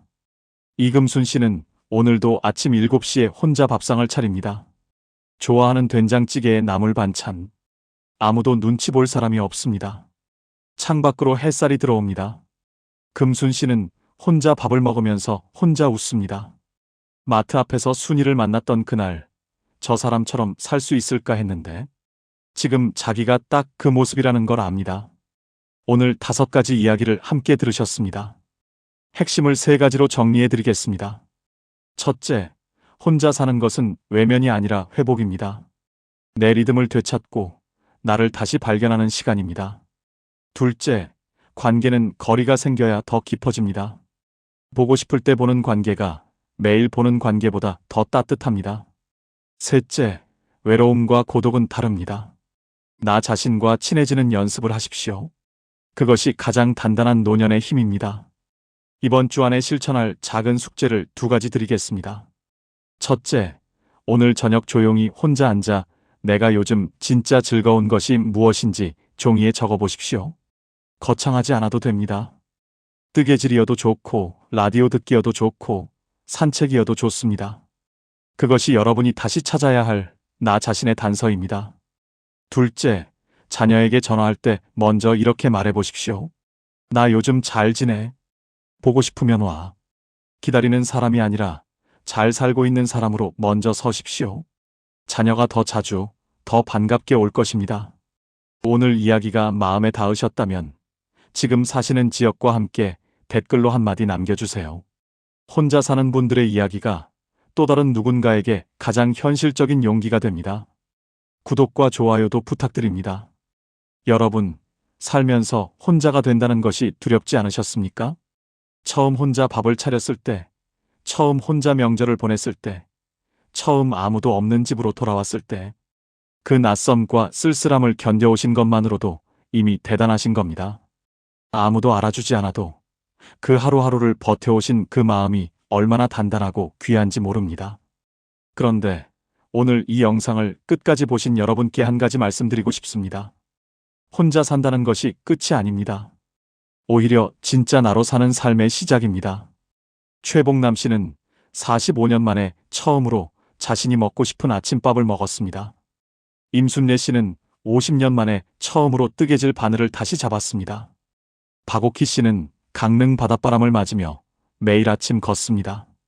한미숙 씨는 드디어 자기 자신과 친해졌다고 말합니다. 그리고 이금순 씨는 오늘도 혼자 밥상 앞에서 웃고 있습니다. 그분들이 찾아낸 행복은 누가 가져다 준 것이 아니었습니다. 혼자 있는 그 시간 속에서 스스로 찾아낸 것이었습니다. 오늘만큼은 조용히 스스로에게 말해보세요. 나는 혼자이지만 외롭지 않다. 나는 지금 나를 위해 살고 있다. 그 말이 아직 어색하게 느껴지신다면 괜찮습니다. 매일 조금씩 친해지면 됩니다. 자기 자신과 친해지는데 늦은 나이는 없습니다. 오늘 저녁 창밖의 노을을 혼자 바라보는 것, 좋아하는 음악을 틀어놓고 차 한 잔을 천천히 마시는 것, 아무것도 하지 않고 그냥 조용히 앉아 있는 것. 그 작은 순간들이 쌓여 여러분만의 단단하고 따뜻한 삶이 됩니다. 여러분, 살면서 이렇게 많이 참고, 이렇게 많이 맞춰주고, 이렇게 오래 뒤로 물러서며 사셨습니다. 그 세월이 얼마나 깊고 무거운 사랑이었는지 모릅니다. 이제는 그 사랑을 자기 자신에게도 주셔도 됩니다. 혼자이기에 가능한 삶이 있습니다. 혼자이기에 더 깊어지는 하루가 있습니다. 여러분은 지금 그 삶을 살고 계십니다. 부끄러워하지 마세요. 당당하게 나를 위해 오늘 하루도 잘 살아가셔도 됩니다. 여러분의 내일은 오늘보다 반드시 더 따뜻하고 빛날 것입니다. 지금까지 황금노후였습니다. 여러분, 오늘 아침에 눈 뜨자마자 어떤 생각이 드셨나요? 아이고, 오늘은 뭐 하지? 또 하루가 지겹네 하며 한숨부터 나오셨나요? 아니면 오늘도 내 마음대로 신나는 하루 보내야지 하며 환하게 웃으며 하루를 시작하셨나요? 같은 아침이지만 누군가는 무겁게, 누군가는 가볍게 하루를 엽니다. 도대체 무엇이 노년의 팔자를 가를까요? 강남의 빌딩 한 채? 자식이 벤처기업 사장이면 뭐합니까? 바쁘다고 1년에 한 번 얼굴 보기도 힘듭니다. 그건 허울 좋은 껍데기지요. 수백억 수천억 자산가여도 병원에 누워 아무것도 못하면 그게 무슨 소용입니까? 오늘 제가 드릴 말씀은 70, 80이 되어도 당당하게 매일을 소풍처럼 즐겁게 사는 진짜 상팔자들의 비밀 8가지를 알아보고자 합니다. 내 팔자는 왜 이래? 하시는 분은 오늘 이야기를 끝까지 들어보세요. 영상이 끝날 때쯤 인생의 해답을 얻으시고 여러분의 인생이 달라 보일 겁니다. 자, 팔자 좋은 사람의 8가지 비밀 시작하겠습니다. 첫 번째, 죽을 때까지 내 집에서 사는 사람입니다. 여러분, 이게 얼마나 큰 축복인지 아십니까?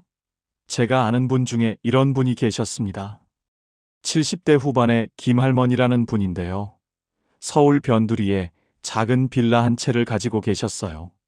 평수로 치면 15평도 안 되는 정말 아담한 집이었지요. 엘리베이터도 없는 3층이었고 벽지는 오래돼서 살짝 누렇게 변해 있었습니다. 그런데 이 할머니를 볼 때마다 느끼는 게 있었어요. 이분은 항상 표정이 편안했습니다. 자식들이 요양병원 가시라고 몇 번이나 권유했대요. 어머니, 이제 혼자 계시기 힘드시잖아요. 우리가 좋은데 알아볼게요.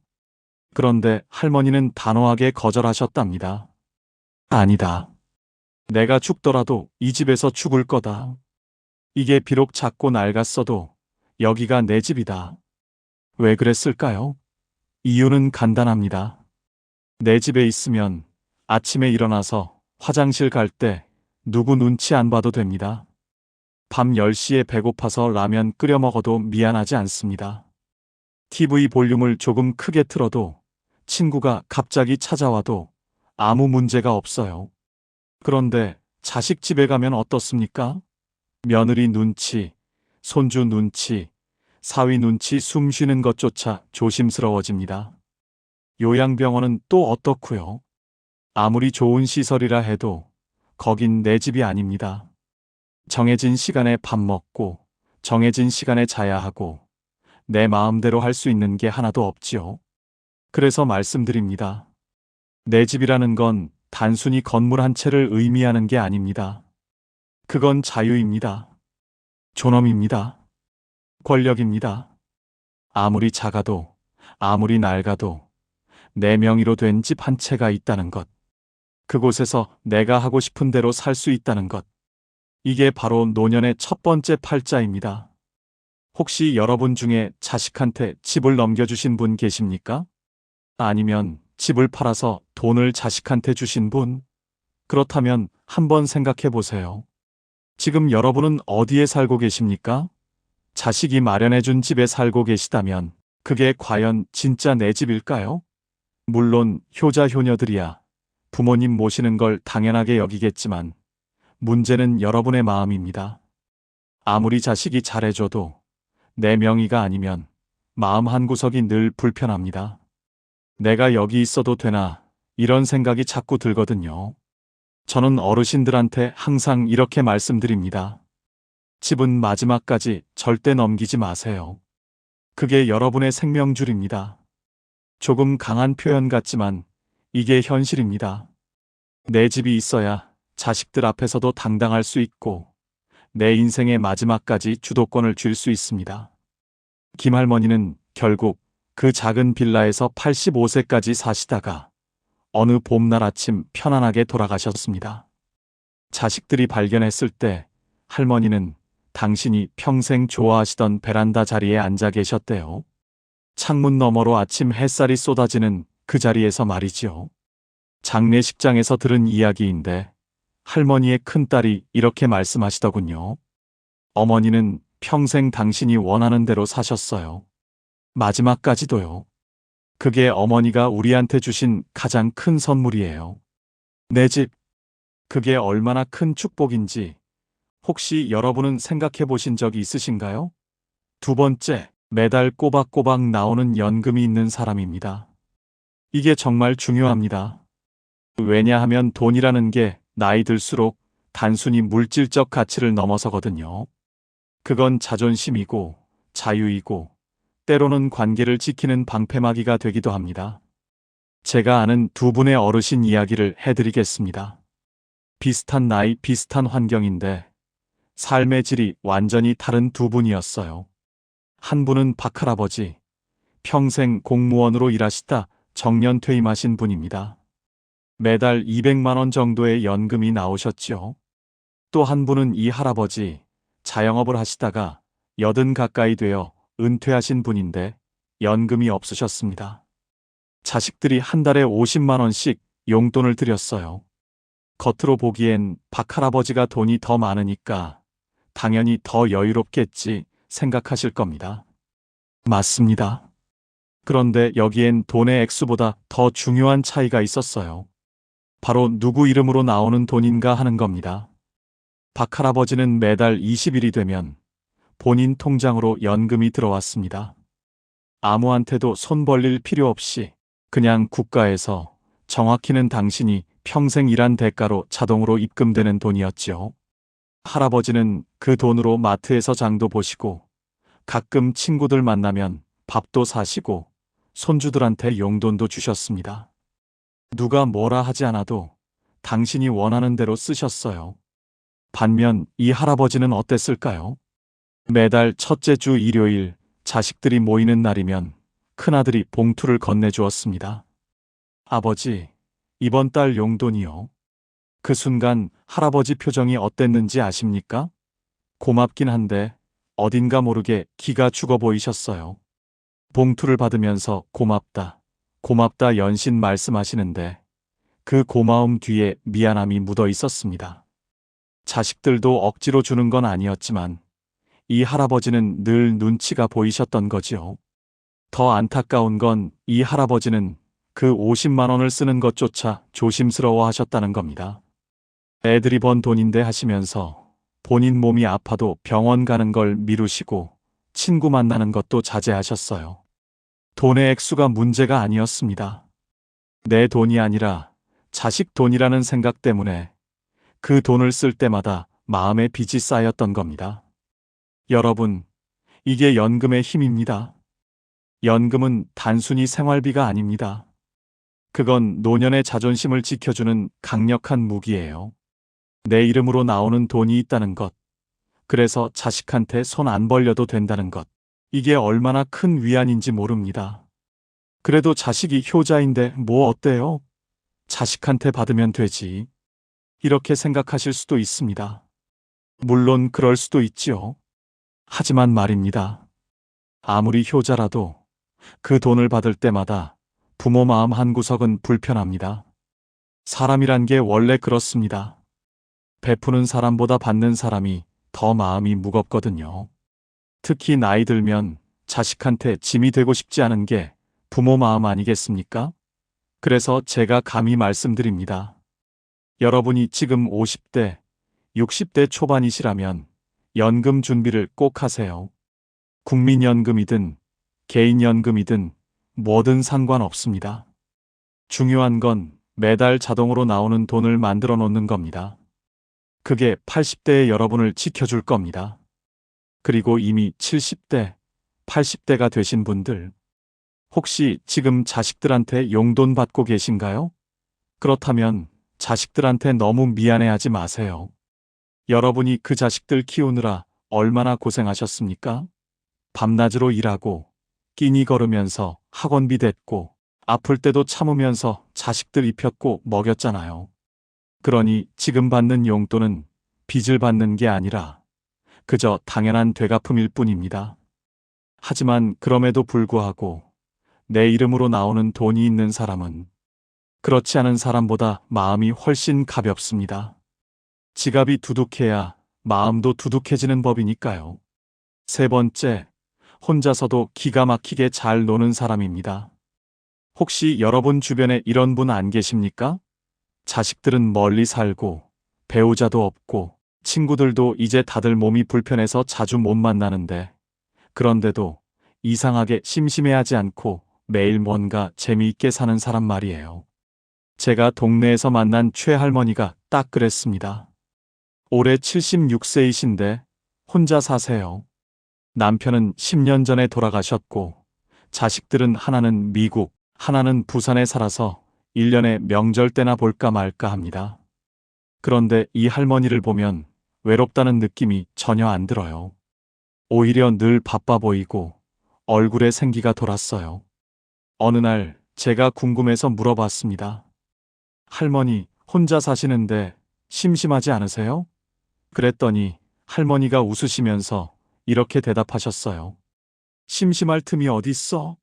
아침에 일어나면 베란다 화분 물 주고 그 다음에 유튜브로 요가 하나 따라하고 점심 먹고 나면 피아노 연습하고 저녁엔 드라마 보다가 책 읽다가 자면 하루가 금방 가더라고. 저는 그 말을 듣고 깜짝 놀랐습니다. 76세에 유튜브로 요가를 배우고 피아노를 독학으로 연습하신다니요. 할머니는 이어서 말씀하셨어요. 처음엔 나도 남편 없고 나이 드니까 외로웠어. 그런데 자꾸 사람들 찾아다니고 전화하고 그러다 보니까 나만 힘들더라고. 다들 바쁘고 또 나이 들면 각자 사정이 있잖아. 그래서 생각했지. 차라리 혼자 즐길 수 있는 걸 찾자. 그게 답이었어. 여러분, 이게 정말 중요한 이야기입니다. 나이 들면 외로움이 찾아옵니다. 이건 누구도 피할 수 없는 현실이에요.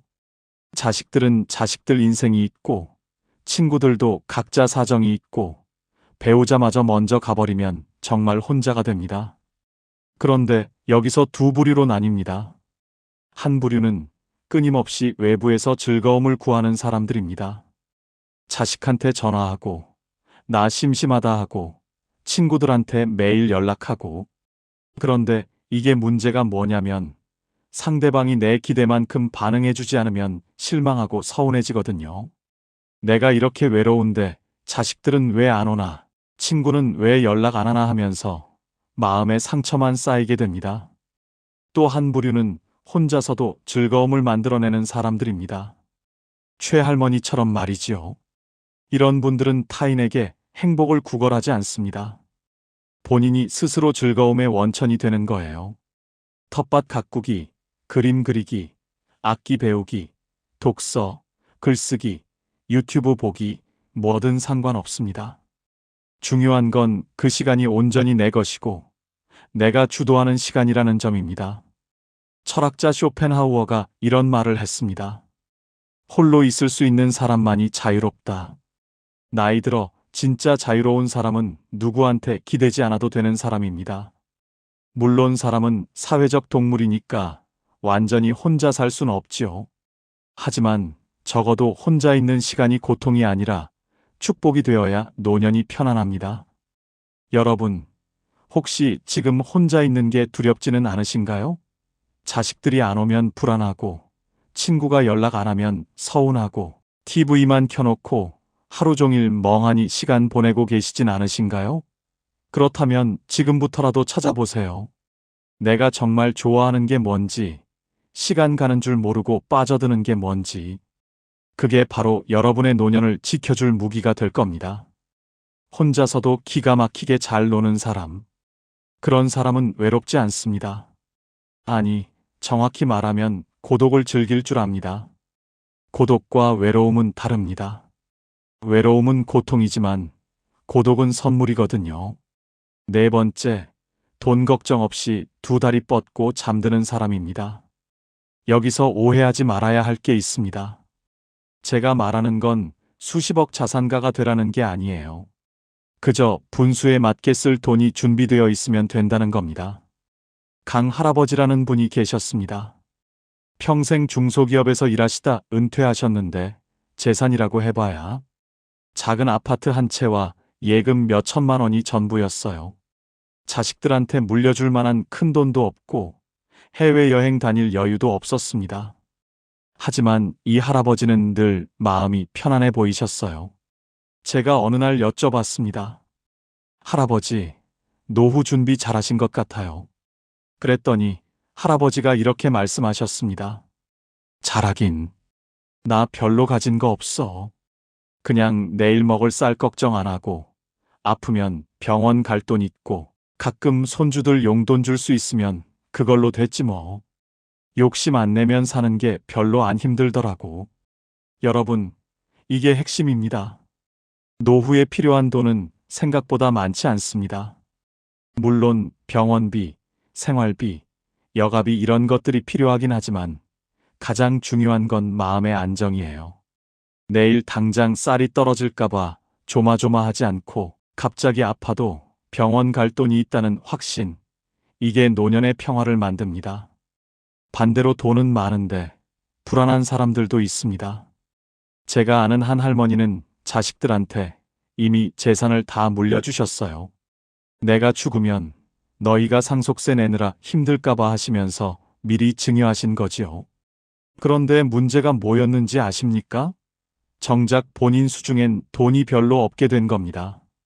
자식들이 효자고 효녀니까 생활비는 대주지만 그래도 할머니는 늘 불안하셨어요.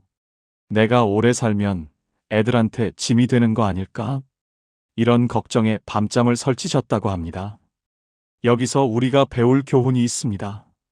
자식한테 재산을 물려주는 건 좋은데 본인 몫은 반드시 남겨놔야 한다는 겁니다. 죽는 날까지 본인이 쓸 돈은 본인이 직접 쥐고 있어야 해요. 그래야 자식들 앞에서도 당당하고 갑자기 목돈이 필요해도 누구한테 손 안 벌립니다. 돈이라는 건 이상합니다. 있으면 있는 대로 없으면 없는 대로 사는 게 인생인데 막상 노년이 되면 돈이 단순한 물질이 아니라 심리적 안전망이 되거든요. 통장에 찍힌 숫자가 많고 적음을 떠나서 나 지금 괜찮아. 당분간 걱정 없어. 이렇게 생각할 수 있느냐 없느냐가 삶의 질을 완전히 바꿔놓습니다. 그래서 말씀드립니다. 여러분이 지금 60대, 70대 초반이시라면 자식한테 미리 다 주지 마세요. 집도 그렇고 현금도 그렇고 최소한 본인이 90세, 100세까지 살 거 생각하고 넉넉하게 남겨두세요.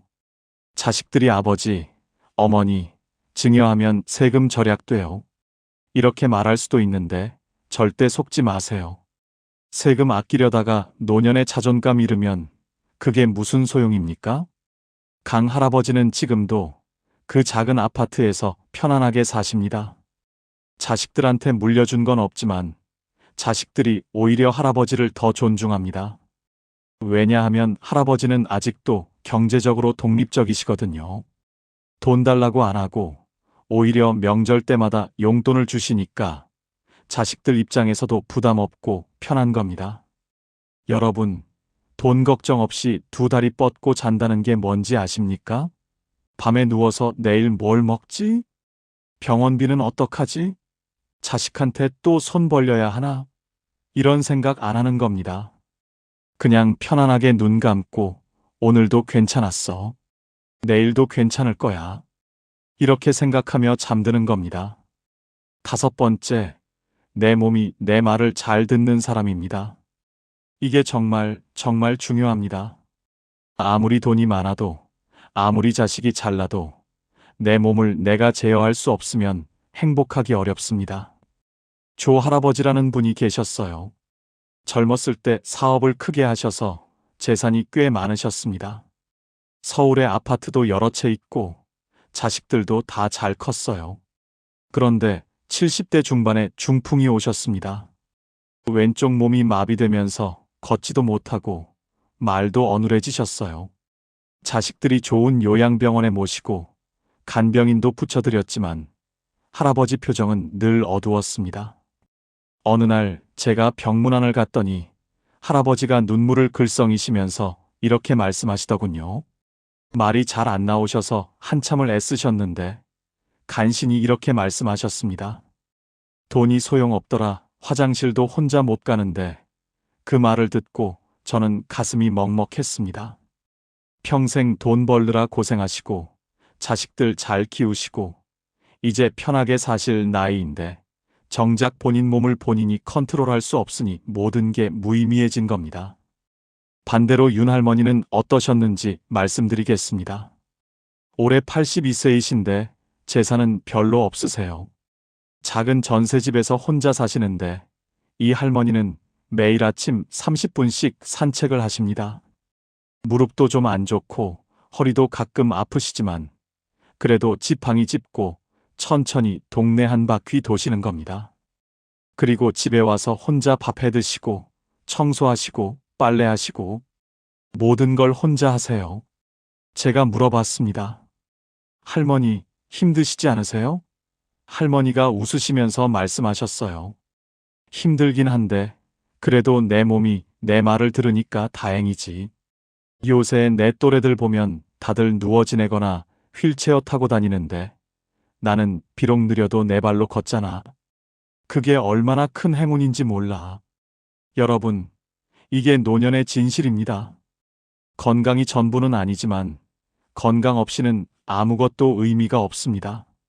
아무리 좋은 집에 살아도 침대에서 못 일어나면 무슨 소용이고 아무리 맛있는 음식이 있어도 씹지 못하면 무슨 의미가 있겠습니까?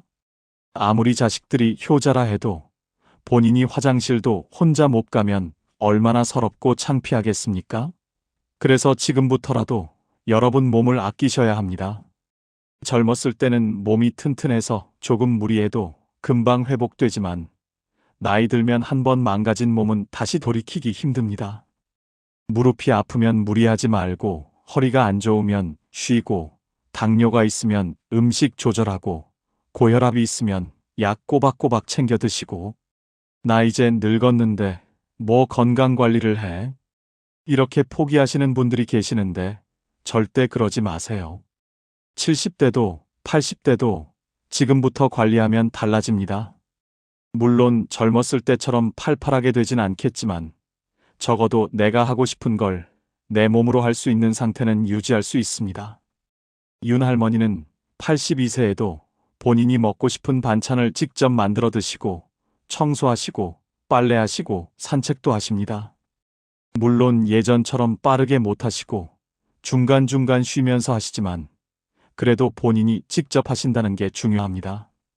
그게 자존감을 지켜줍니다. 나 아직 쓸모 있어. 아직 할 수 있어. 이런 생각이 노년을 버티게 해주는 힘이거든요. 내 몸이 내 말을 잘 듣는 사람. 비록 여기저기 쑤시고 아파도 그래도 내가 원하는 대로 움직일 수 있다면 그것만으로도 엄청난 축복입니다. 6번째, 부탁하지 않아도 되는 사람입니다. 나이 들수록 가장 서러운 순간이 언제인지 아십니까? 바로 누군가에게 뭔가를 부탁해야 할 때입니다. 장할머니라는 분이 계셨습니다. 혼자 사시는데 어느 날 은행에 가셔야 할 일이 있으셨대요. 요새는 은행도 다 인터넷으로 하고 ATM 기계로 하라고 하는데 할머니는 그런 거 잘 모르시거든요. 그래서 딸한테 전화하셨습니다. 애야, 미안한데 내일 시간 좀 내서 은행 좀 같이 가줄 수 있니? 딸은 당연히 그럼요. 엄마하고 흔쾌히 대답했지만 할머니는 전화 끊고 나서 한숨을 쉬셨대요. 애도 바쁜데 자꾸 이런 거 부탁하면 귀찮아 하겠지. 여러분, 이게 노년의 현실입니다. 나이 들면 혼자 하기 어려운 일들이 생깁니다.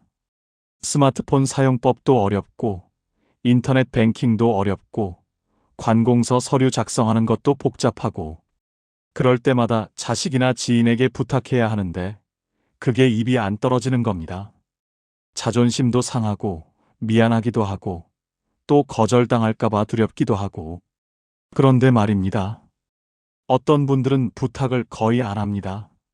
왜냐하면 미리미리 준비를 해놨거든요.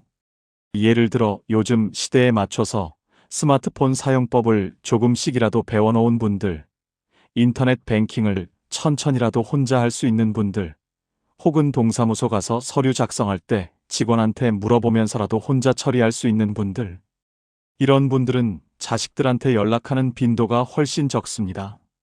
나이 들었는데 무슨 스마트폰을 배워하시는 분들 계시는데 천만의 말씀입니다. 지금이라도 배우세요.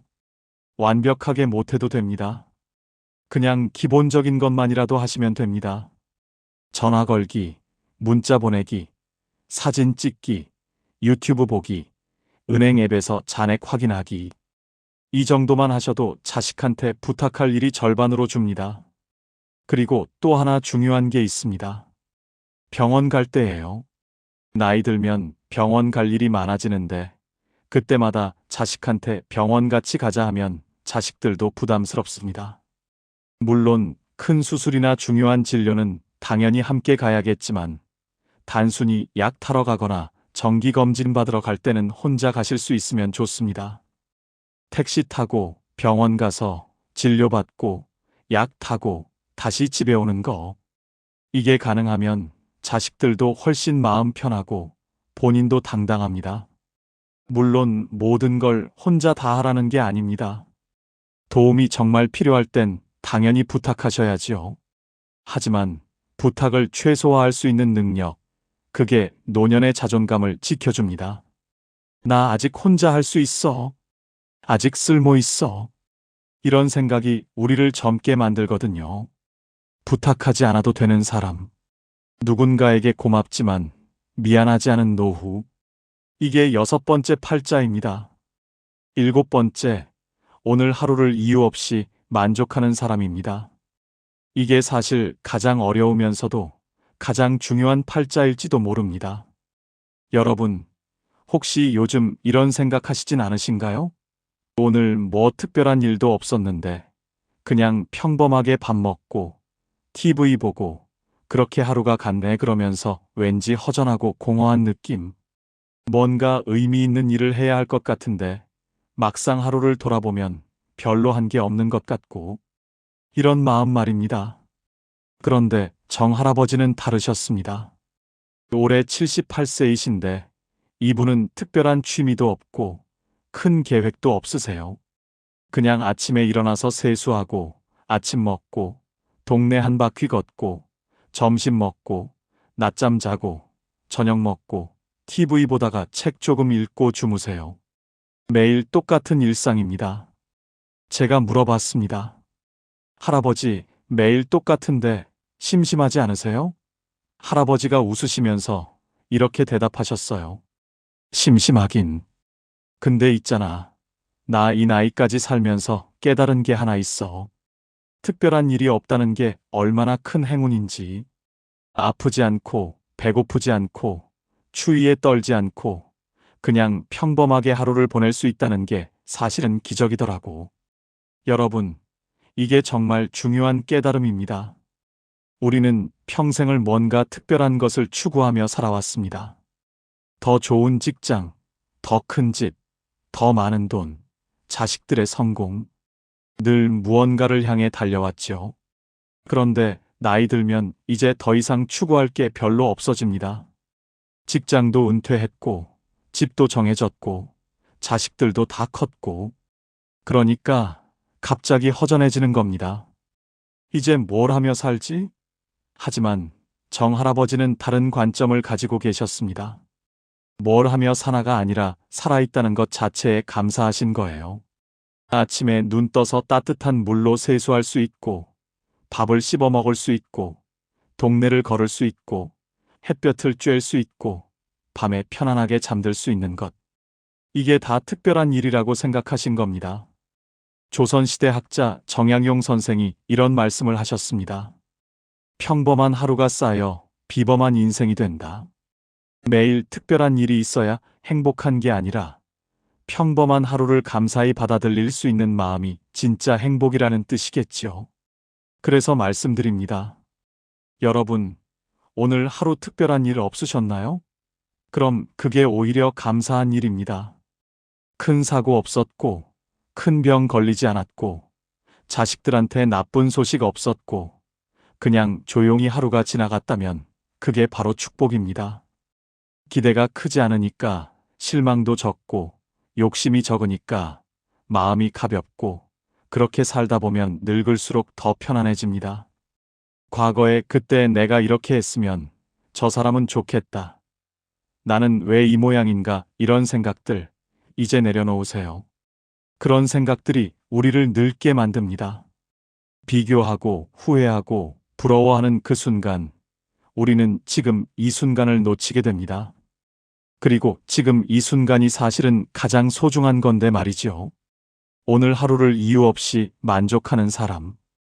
특별한 이벤트 없어도 따뜻한 밥 한 끼, 햇볕 드는 오후, 조용한 밤이면 오늘도 괜찮다고 말할 수 있는 사람입니다.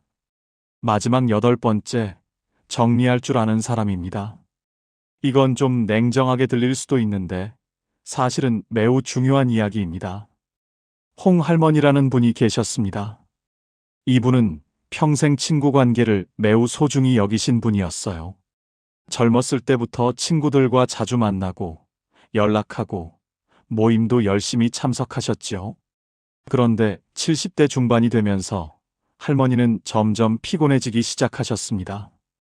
왜냐하면 친구들 중에 몇 분은 할머니를 만날 때마다 자기 자식 자랑만 하시고 또 몇 분은 늘 부정적인 이야기만 하셨거든요. 우리 며느리가 얼마나 못됐는지 아냐?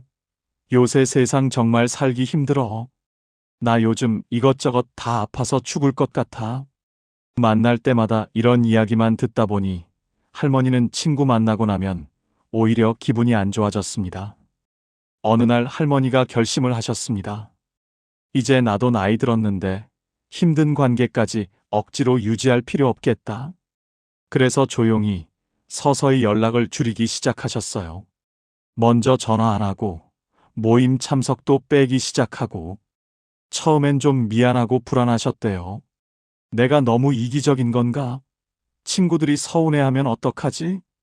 그런데 시간이 지나니까 오히려 마음이 편해지더랍니다. 지금 할머니는 진짜 편한 친구 2~3명하고만 연락하며 지내십니다. 만나면 서로 기분 좋아지고 웃음이 나오고 헤어질 때 아쉬운 그런 친구들이요. 할머니가 말씀하시더군요. 나이 들수록 사람은 많을수록 좋은 게 아니더라. 편한 사람만 남아야 해.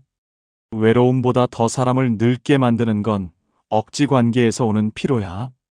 여러분, 이게 정말 현명한 말씀입니다. 우리는 어렸을 때부터 친구는 많을수록 좋다, 인간관계가 중요하다 이런 말을 들으며 자랐습니다. 물론 틀린 말은 아니에요. 하지만 나이 들면 이야기가 달라집니다. 체력도 떨어지고 시간도 한정되어 있는데 굳이 불편한 관계까지 유지하면서 스트레스 받을 필요가 없는 겁니다. 불편한 관계란 무엇일까요? 만나고 나면 기분이 안 좋아지는 사람, 늘 나한테 뭔가를 요구하는 사람, 내 이야기는 안 듣고 자기 이야기만 하는 사람, 나를 깎아내리거나 비교하는 사람. 이런 사람들은 과감히 정리하셔야 합니다. 나이 들어서까지 그런 사람들한테 에너지 쏟을 여유가 없습니다. 그래도 오랜 친구인데 어떻게 그렇게 하냐 하실 수도 있습니다. 물론 오랜 인연이 소중하긴 하지요. 하지만 여러분, 오래 안다고 해서 꼭 좋은 관계는 아닙니다. 오히려 오래된 관계일수록 서로 습관적으로 상처 주고받는 경우도 많거든요. 그런 관계라면 정리하는 게 서로에게 좋을 수도 있습니다. 그렇다고 싸우거나 절교 선언할 필요는 없습니다. 그냥 조용히 연락을 줄이면 됩니다. 먼저 전화 안 하고, 모임 참석 안 하고, 그렇게 자연스럽게 멀어지면 됩니다. 처음엔 미안하고 불안할 수 있는데, 조금 지나면, 아, 이게 편하구나 하는 걸 느끼실 겁니다. 그리고 중요한 건 사람을 정리한다고 해서 외로워지는 게 아니라는 겁니다. 오히려 정리하고 나면 진짜 소중한 사람들이 보입니다. 만나면 편하고 웃음이 나오고 서로 힘이 되는 그런 사람들 말이지요. 그런 사람 한두 명만 있어도 노년은 외롭지 않습니다. 연락이 줄어도 불안하지 않은 사람, 혼자여도 초조하지 않은 사람, 불편한 관계는 조용히 내려놓을 줄 아는 사람. 이런 사람은 이미 팔자를 다 타고난 사람입니다. 자, 여러분. 지금까지 나이 들어 세상에서 가장 팔자 좋은 사람의 8가지 특징에 대해 말씀드렸습니다. 다시 한번 정리해 볼까요? 첫째, 죽을 때까지 내 집에서 사는 사람. 둘째, 매달 꼬박꼬박 나오는 연금이 있는 사람. 셋째, 혼자서도 기가 막히게 잘 노는 사람. 넷째, 돈 걱정 없이 2다리 뻗고 잠드는 사람. 다섯째, 내 몸이 내 말을 잘 듣는 사람. 여섯째, 부탁하지 않아도 되는 사람. 일곱째, 오늘 하루를 이유 없이 만족하는 사람. 여덟째, 사람을 정리할 줄 아는 사람. 혹시 여러분은 이 중에서 몇 가지나 가지고 계신가요? 8개 다 가지고 계시다면 축하드립니다. 여러분은 이미 최고의 팔자를 타고난 분입니다. 4개나 5개 정도 가지고 계시다면 그것도 충분히 훌륭합니다.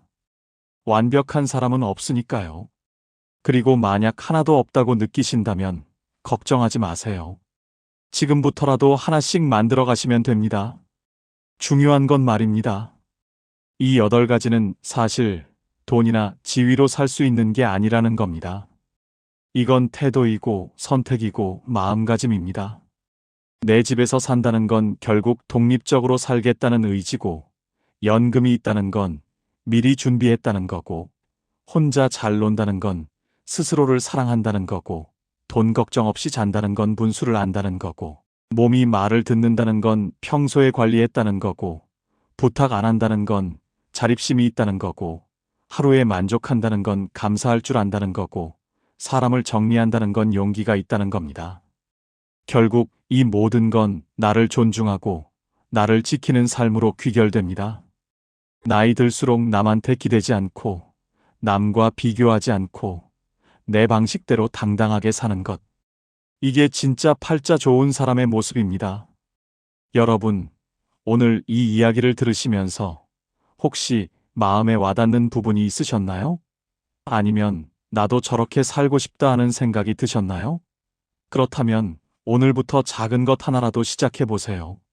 집 정리하기, 연금 알아보기, 혼자 할 수 있는 취미 찾기, 작은 돈이라도 모으기, 산책 시작하기, 스마트폰 배우기, 오늘 하루에 감사하기, 불편한 사람과 거리 두기. 뭐든 좋습니다. 나이 든다는 건 끝이 아니라 새로운 시작입니다. 더 이상 남을 위해 살지 않아도 되는, 오롯이 나를 위해 살 수 있는 시간이거든요. 그러니 부디 여러분의 노년이 비교와 후회가 아닌 평화와 감사로 채워지길 바랍니다. 오늘 이야기가 여러분의 마음에 작은 위로가 되었다면 구독과 좋아요로 저에게 힘을 보태주시면 감사하겠습니다. 친구와 지인들에게 카톡으로 많이 공유해주세요. 여러분 모두 노년의 팔자 좋은 사람으로 사시길 진심으로 응원합니다. 지금까지 황금노후였습니다. 감사합니다. 여러분, 이런 질문 받아보셨나요?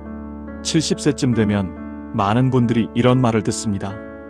이제 좀 놀면서 인생을 즐기세요. 고생 많으셨잖아요. 처음엔 그 말이 얼마나 따뜻하게 들리는지 모릅니다. 평생 일하고 자녀를 키우고 힘든 상황을 참아온 분들에게 쉬어도 된다는 말은 선물처럼 느껴집니다. 그런데요, 그 선물을 받고 나서 1년, 2년이 지났을 때 이런 순간이 오지는 않으셨습니까? 아침에 눈을 떴는데 오늘 뭘 해야 하는지 모르겠고 밥을 먹어도 맛이 없습니다. 전화를 하자니 미안하고 그냥 누워있다 보면 어느새 저녁이 됩니다. 텔레비전을 켜도 눈에 들어오지 않습니다. 창밖을 보다가 아무 이유도 없이 눈물이 납니다. 순간 화들짝 놀라서 내가 왜 이러나 싶어 얼른 고개를 돌리셨던 적이 있으십니까? 그게 이상한 것이 아닙니다. 쉬어도 된다는 말이 사실은 멈춰도 된다는 말이 아니기 때문입니다. 사람은 멈추면 무너집니다. 그것은 몸보다 마음이 먼저입니다. 그리고 그 무너짐은 아주 조용히 아무도 모르게 시작됩니다. 노년의 우울증은 정말 위험합니다. 국내 보건 자료에 따르면 70대 이상 노년층의 약 20에서 30%가 우울 증상을 경험하고 있으며 홀로 사는 어르신의 경우 그 비율은 40%에 가깝습니다. 10명 중에 4명이나 됩니다. 나이가 들수록 몸의 불편함과 소중한 것들과의 이별이 켜켜이 쌓이고 마음의 균형은 소리 없이 조금씩 기울어집니다. 사회적으로 고립감을 느끼는 어르신은 그렇지 않은 분들보다 우울증 위험이 최대 2배까지 높아진다는 연구 결과도 있습니다. 그런데 이 숫자들이 진정 무겁게 느껴지는 이유는 그것이 단순한 데이터가 아니기 때문입니다. 지금 이 순간에도 누군가는 아무에게도 말하지 못한 채 조용히 혼자 무너지고 있습니다. 이 침묵 속의 고통을 우리는 과연 그냥 지나쳐도 되는 걸까요? 오늘 이 이야기는 바로 그 조용한 무너짐을 막는 이야기입니다. 70세 이후의 삶은 이미 결정된 것이 아닙니다. 오히려 70세에서 75세 사이 이 5년 동안 어떻게 사느냐에 따라 여러분의 남은 인생이 완전히 달라집니다. 어떤 분은 이 시기에 삶이 다시 살아나고 어떤 분은 조용히 무너져 내립니다. 그 차이가 절대 돈에서 오지 않습니다. 자식에서도 오지 않습니다. 아주 사소한 선택 하나, 오늘 하루를 어떻게 보내느냐에서 시작됩니다. 지금 혹시 하루가 지루하고 너무 길게 느껴지시는 분이 계십니까? 예전보다 웃는 일이 줄어든 것 같으신가요? 그렇다면 오늘 이 이야기는 여러분을 위한 것입니다. 끝까지 함께 그 해답을 파헤쳐 보겠습니다. 70세는 노후의 봄입니다. 이 시기에 어떤 뿌리를 내리느냐가 80대, 90대의 폭풍을 버티게 합니다. 통계청이 발표한 고령자 통계에 따르면 70대 이후 규칙적으로 몸을 움직이는 노인과 그렇지 않은 노인의 건강 격차는 5년 이내에 뚜렷하게 벌어지기 시작합니다. 몸만이 아닙니다. 관계도 이 시기에 굳어집니다. 70세 이후에 새로운 사람을 만나기 시작한 분들은 이후에도 계속 새로운 인연이 이어집니다. 반대로 이 시기에 집안에서만 지내기 시작한 분들은 점점 고립이 깊어집니다. 마음가짐도 이 시기에 자리를 잡습니다. 아침에 일어나서 내가 무언가를 선택하느냐 아니면 그냥 흘러가느냐, 그 습관이 한번 굳어지면 바꾸기가 쉽지 않습니다. 그래서 이 5년이 중요합니다. 이 5년이 노후의 골든타임입니다. 이 시간을 어떻게 보내느냐가 노후 인생 앞으로의 10년, 20년을 결정합니다. 지금은 100세 시대입니다. 이제 두 분의 이야기를 들려드리겠습니다. 충청북도 청주에 사는 이명자 씨, 74살입니다. 이분은 이른의 남편을 잃었습니다. 30년을 함께 살아온 사람이 갑자기 없어졌습니다. 처음 몇 달은 아무것도 할 수 없었습니다. 자식들이 왔다 갔다 했고, 시간이 지나면서 각자의 자리로 돌아갔습니다. 이명자 씨는 혼자 남았습니다. 그리고 기다리기 시작했습니다. 자식이 오기를, 전화가 오기를, 좋은 날이 오기를. 바깥에 나가는 것이 귀찮아졌습니다. 밥을 차려 먹는 것도 번거로웠습니다. 누워서 텔레비전을 보다가 잠들고 일어나서 또 텔레비전을 켜는 것으로 하루가 지나갔습니다. 71가 됐습니다. 72이 됐습니다. 무릎이 아팠습니다. 그런데 병원에 가는 것도 귀찮았습니다. 73이 됐습니다. 동네 슈퍼까지 걷는 것이 힘들어졌습니다. 74이 됐습니다. 계단이 무서워졌습니다. 4년이 지났습니다. 이분이 그 4년 동안 한 것은 기다리는 것이었습니다. 좋은 날을 기다리는 사이에 좋은 날을 살 수 있는 몸이 먼저 굳어버렸습니다. 혹시 지금 이 이야기가 남의 이야기처럼 들리지 않으시는 분이 계십니까? 지금 집안에서 무언가를 기다리고 계신 분이 계십니까? 그렇다면 지금 바로 다음 이야기를 들어주십시오. 같은 청주에 사는 박수님 씨, 75살입니다. 이분도 이른의 남편을 잃었습니다. 처음 3달은 이분도 힘들었습니다. 밥을 못 먹었고 잠을 못 잤습니다. 그런데 넉 달째 되던 날 아침, 이분은 신발을 신었습니다. 특별한 이유가 없었습니다. 그냥 나가야 할 것 같았습니다. 동네 한 바퀴를 걸었습니다. 무릎이 시큰거렸습니다. 숨이 찼습니다. 그런데 걷다가 이웃집 담벼락에 빨간 장미가 피어 있었습니다. 그 앞에서 한참을 멈췄습니다. 예쁘다는 생각이 들었습니다. 몇 달 만에 처음 드는 생각이었습니다. 눈물이 났습니다. 슬픔의 눈물이 아니었습니다. 살아있다는 눈물이었습니다. 아직 꽃이 예쁘게 보이는 눈이 내게 있구나 하는 눈물이었습니다. 다음 날 또 걸었습니다. 걷다가 복지관 앞을 지나쳤습니다. 안에서 웃음소리가 들렸습니다. 잠깐 망설였습니다. 그리고 들어갔습니다. 거기서 처음으로 화투를 배웠습니다. 화투를 치면서 웃었습니다. 오랫동안 잊고 있던 웃음이었습니다. 71, 매주 복지관을 갔습니다. 72, 친구들과 봄나들이를 갔습니다. 73, 손자한테 그림 그리는 법을 배웠습니다. 75, 친구들과 제주도 여행을 다녀왔습니다. 지금 이분의 얼굴에는 빛이 납니다. 같은 청주, 같은 나이, 같은 처지.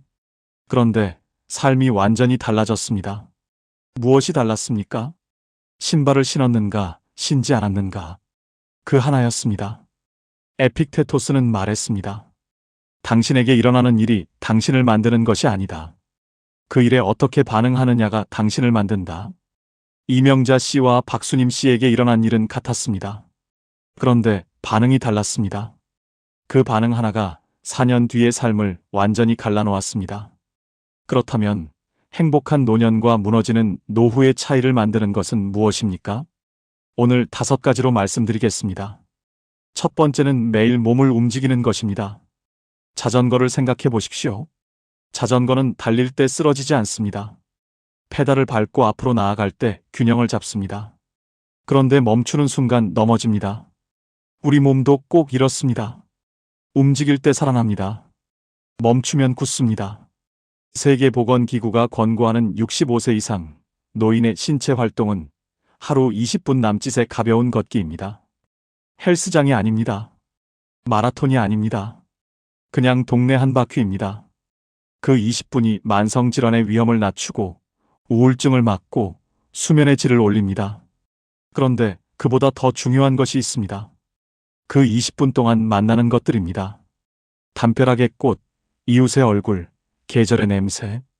박수님 씨가 걷다가 멈춘 빨간 장미가 그 시작이었습니다. 그 꽃 하나가 이분의 남은 5년을 바꿨습니다.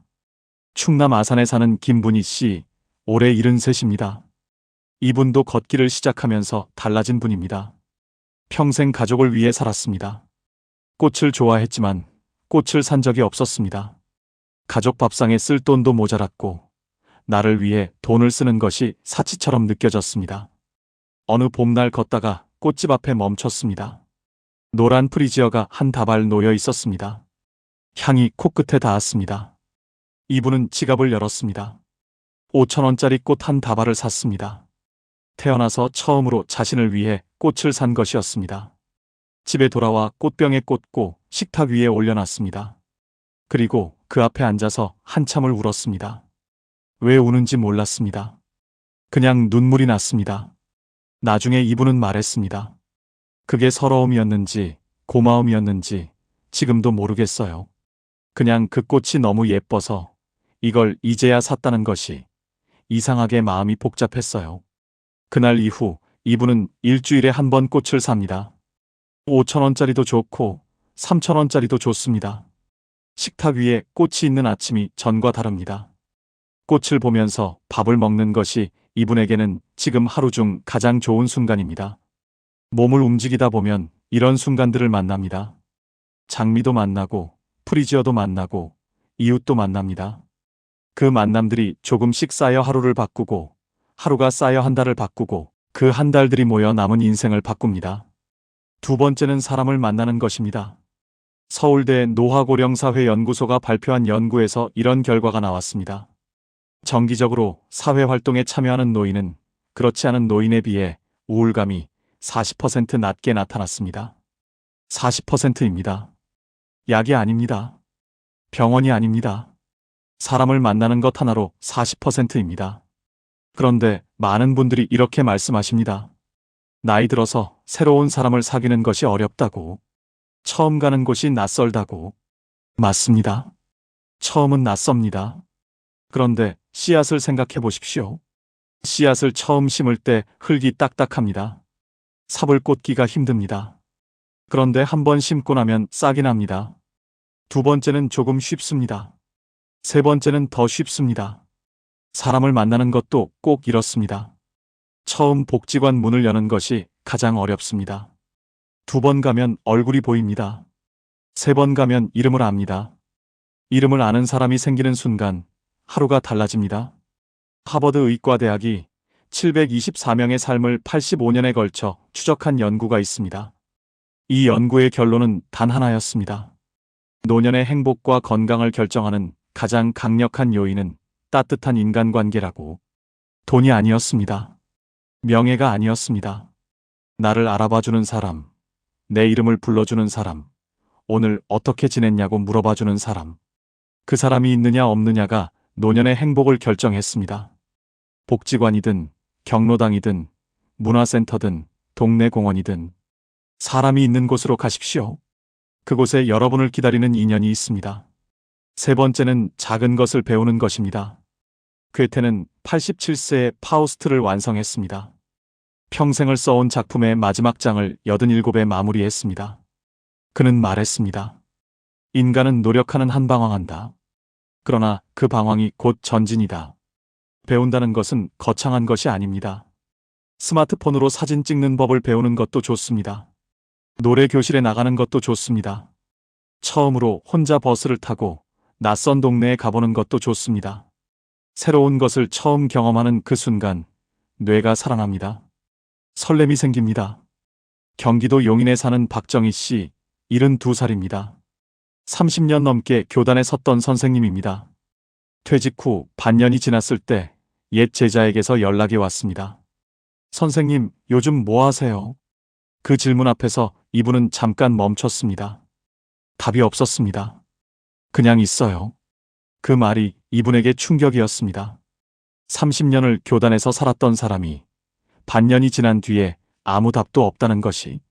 그날 밤 이분은 오래 생각했습니다. 그리고 다음날 아침 걷기를 시작했습니다.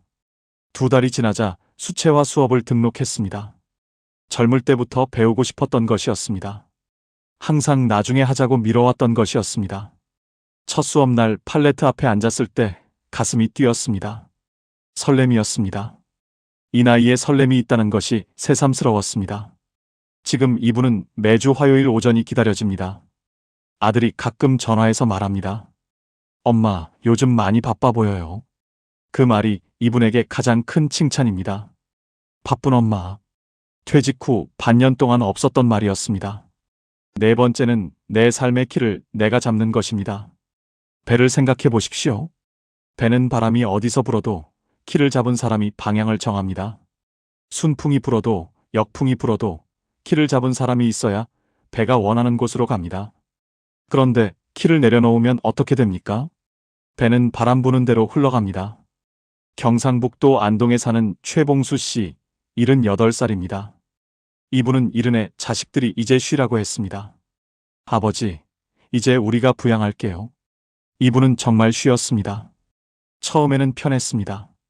그런데 시간이 지나면서 자식에게 뭔가를 부탁할 때마다 눈치가 보였습니다. 내가 짐이 되는 것 같았습니다.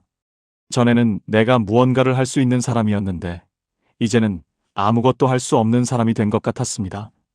75이 됐을 때 거울을 보다가 눈물이 났습니다. 아무 이유도 없이. 78 어느 날 밤 이분은 이런 생각이 들었다고 합니다. 내 남은 시간에 내가 한 것이 아무것도 없구나. 그때 정약용 선생의 말씀이 떠오릅니다. 하루를 헛되이 보내는 것은 하루를 잃는 것이 아니라 삶 전체를 조금씩 잃는 것이다. 최봉수 씨는 이른에 키를 내려놓았습니다. 그리고 8년 동안 바람 부는 대로 흘러갔습니다. 자식이 부양해준다고 해서 내 삶의 키를 내려놓으면 안 됩니다. 내 밥상을 내가 차리고, 내 하루를 내가 시작하고, 내 외출을 내가 결정하는 것. 그것이 작은 것처럼 보이지만 사실은 내 삶의 존엄을 지키는 일입니다. 부모가 자신의 삶을 당당하게 살아갈 때 자식도 죄책감 없이 자신의 삶을 살 수 있습니다. 부모가 빛나면 자식도 편안해집니다. 그것이 자식을 위한 가장 깊은 사랑이기도 합니다. 5번째는 오늘 하루에서 작은 것을 발견하는 것입니다. 박수님 씨가 담벼락 앞에서 멈췄던 그 빨간 장미, 김분희 씨가 식탁 위에 올려놓은 노란 프리지아, 그것이 이분들의 삶을 바꿨습니다. 오늘 아침 밥이 따뜻했다는 것, 오늘 하늘이 맑았다는 것, 오늘 전화할 수 있는 사람이 한 명 있다는 것. 그 작은 것들을 보는 눈이 열리면 하루가 달라집니다. 안경 렌즈를 바꾸는 것처럼 같은 세상이 다르게 보이기 시작합니다. 이것이 사치처럼 느껴지신다면 이렇게 생각해 보십시오. 평생 가족과 남을 위해 살아오셨습니다. 이제는 오늘 하루의 작은 아름다움을 내가 먼저 알아채는 것. 그것이 여러분이 오랫동안 받았어야 했던 것입니다. 오늘 살아있다는 것 하나로 충분합니다. 이 5가지가 결국 하나로 모입니다. 70세 이후의 삶은 환경이 만드는 것이 아니라 선택이 만든다는 것입니다. 이명자 씨와 박수님 씨에게 주어진 환경은 같았습니다. 그런데 선택이 달랐습니다. 박정희 씨에게 퇴직은 위기였습니다. 그런데 그 위기 앞에서 신발을 신었습니다. 김분희 씨는 평생 꽃을 사지 못했습니다. 그런데 73세 처음으로 자신을 위해 꽃을 샀습니다. 그 선택들이 쌓여 지금의 그분들이 됐습니다. 꽃은 내년을 기약하지 않습니다. 그냥 지금 핍니다. 봄이 오면 재지 않고 기다리지 않고 그냥 핍니다. 여러분도 그 꽃들처럼 그냥 피셔도 됩니다. 지금 이 나이에 이 자리에서 그냥 활짝 피셔도 됩니다. 박수님 씨가 제주도 여행에서 돌아오던 날 밤이었습니다. 숙소 창 밖으로 제주 바다가 보였습니다. 검고 넓은 바다였습니다. 이분은 그 바다를 한참 바라봤습니다. 그러다 문득 5년 전이 떠올랐습니다. 넉 달째 되던 날 아침, 무릎이 시큰거리면서도 신발을 신던 그날, 담벼락 앞에서 빨간 장미를 보고 눈물을 흘리던 그날, 그날의 자신이 지금 제주 바다 앞에 서 있다는 것이 믿어지지 않았습니다. 눈물이 났습니다. 그날도 눈물이었고 지금도 눈물이었습니다. 그런데 그 눈물의 무게가 완전히 달랐습니다. 그날의 눈물은 살아있다는 안도였고 지금의 눈물은 잘 살아왔다는 감사였습니다. 이분은 창문을 닫으며 혼자 중얼거렸습니다. 그날 신발을 신길 잘했다. 그 한마디였습니다. 지금 이 영상을 보고 계신 분이 70이시라면 골든타임이 지금 시작되고 있습니다. 75이시라면 골든타임의 마지막에 서 계십니다. 어느 쪽이든 괜찮습니다. 지금 시작해도 됩니다. 박수님 씨는 이른에 신발을 신었고 75에 제주도를 갔습니다. 5년이면 그렇게 달라질 수 있습니다. 오늘 당장 딱 하나만 하십시오. 내일 아침 신발을 신으십시오. 거창하지 않습니다. 동네 한 바퀴면 됩니다. 걷다가 꽃을 보면 멈추십시오. 이웃을 만나면 인사하십시오. 복지관 앞을 지나거든 한번 들어가 보세요. 오랫동안 하고 싶었는데 나중으로 미뤄온 것이 있으십니까? 수채화여도 좋고 노래여도 좋고 꽃 한 다발을 사는 것이어도 좋습니다. 그 하나가 시작입니다. 그 시작이 5년을 만들고 그 5년이 남은 인생 전체를 바꿉니다. 여러분, 여기까지 살아오시느라 정말 수고 많으셨습니다. 참아온 날들이 얼마나 많으셨는지, 뒤로 물러선 순간이 얼마나 많으셨는지 모릅니다. 남편을 위해, 자식을 위해, 가족을 위해 자신을 뒤로 밀어온 그 세월이 얼마나 깊고 무거운 사랑이었는지 모릅니다. 그 묵묵한 세월이 결코 헛되지 않았습니다. 그 세월이 지금 여러분을 여기 서 있게 했습니다. 이제는 그 사랑을 자기 자신에게도 주셔도 됩니다. 꽃 한 다발을 자신을 위해 사는 것. 오랫동안 배우고 싶었던 것을 드디어 시작하는 것. 내일 아침 신발을 신고 동네 한 바퀴를 걷는 것. 그 작은 것 하나가 여러분의 남은 노후를 바꿉니다. 70세는 끝이 아닙니다. 여러분의 가장 따뜻한 시간이 지금 시작되고 있습니다. 에픽테토스가 말했고, 괴테가 증명했고, 정약용 선생이 당부했습니다. 결국 같은 말입니다. 지금 이 순간, 당신의 선택이 당신의 남은 인생입니다. 오늘 이 이야기가 마음에 닿으셨다면 댓글로 한마디 남겨주세요.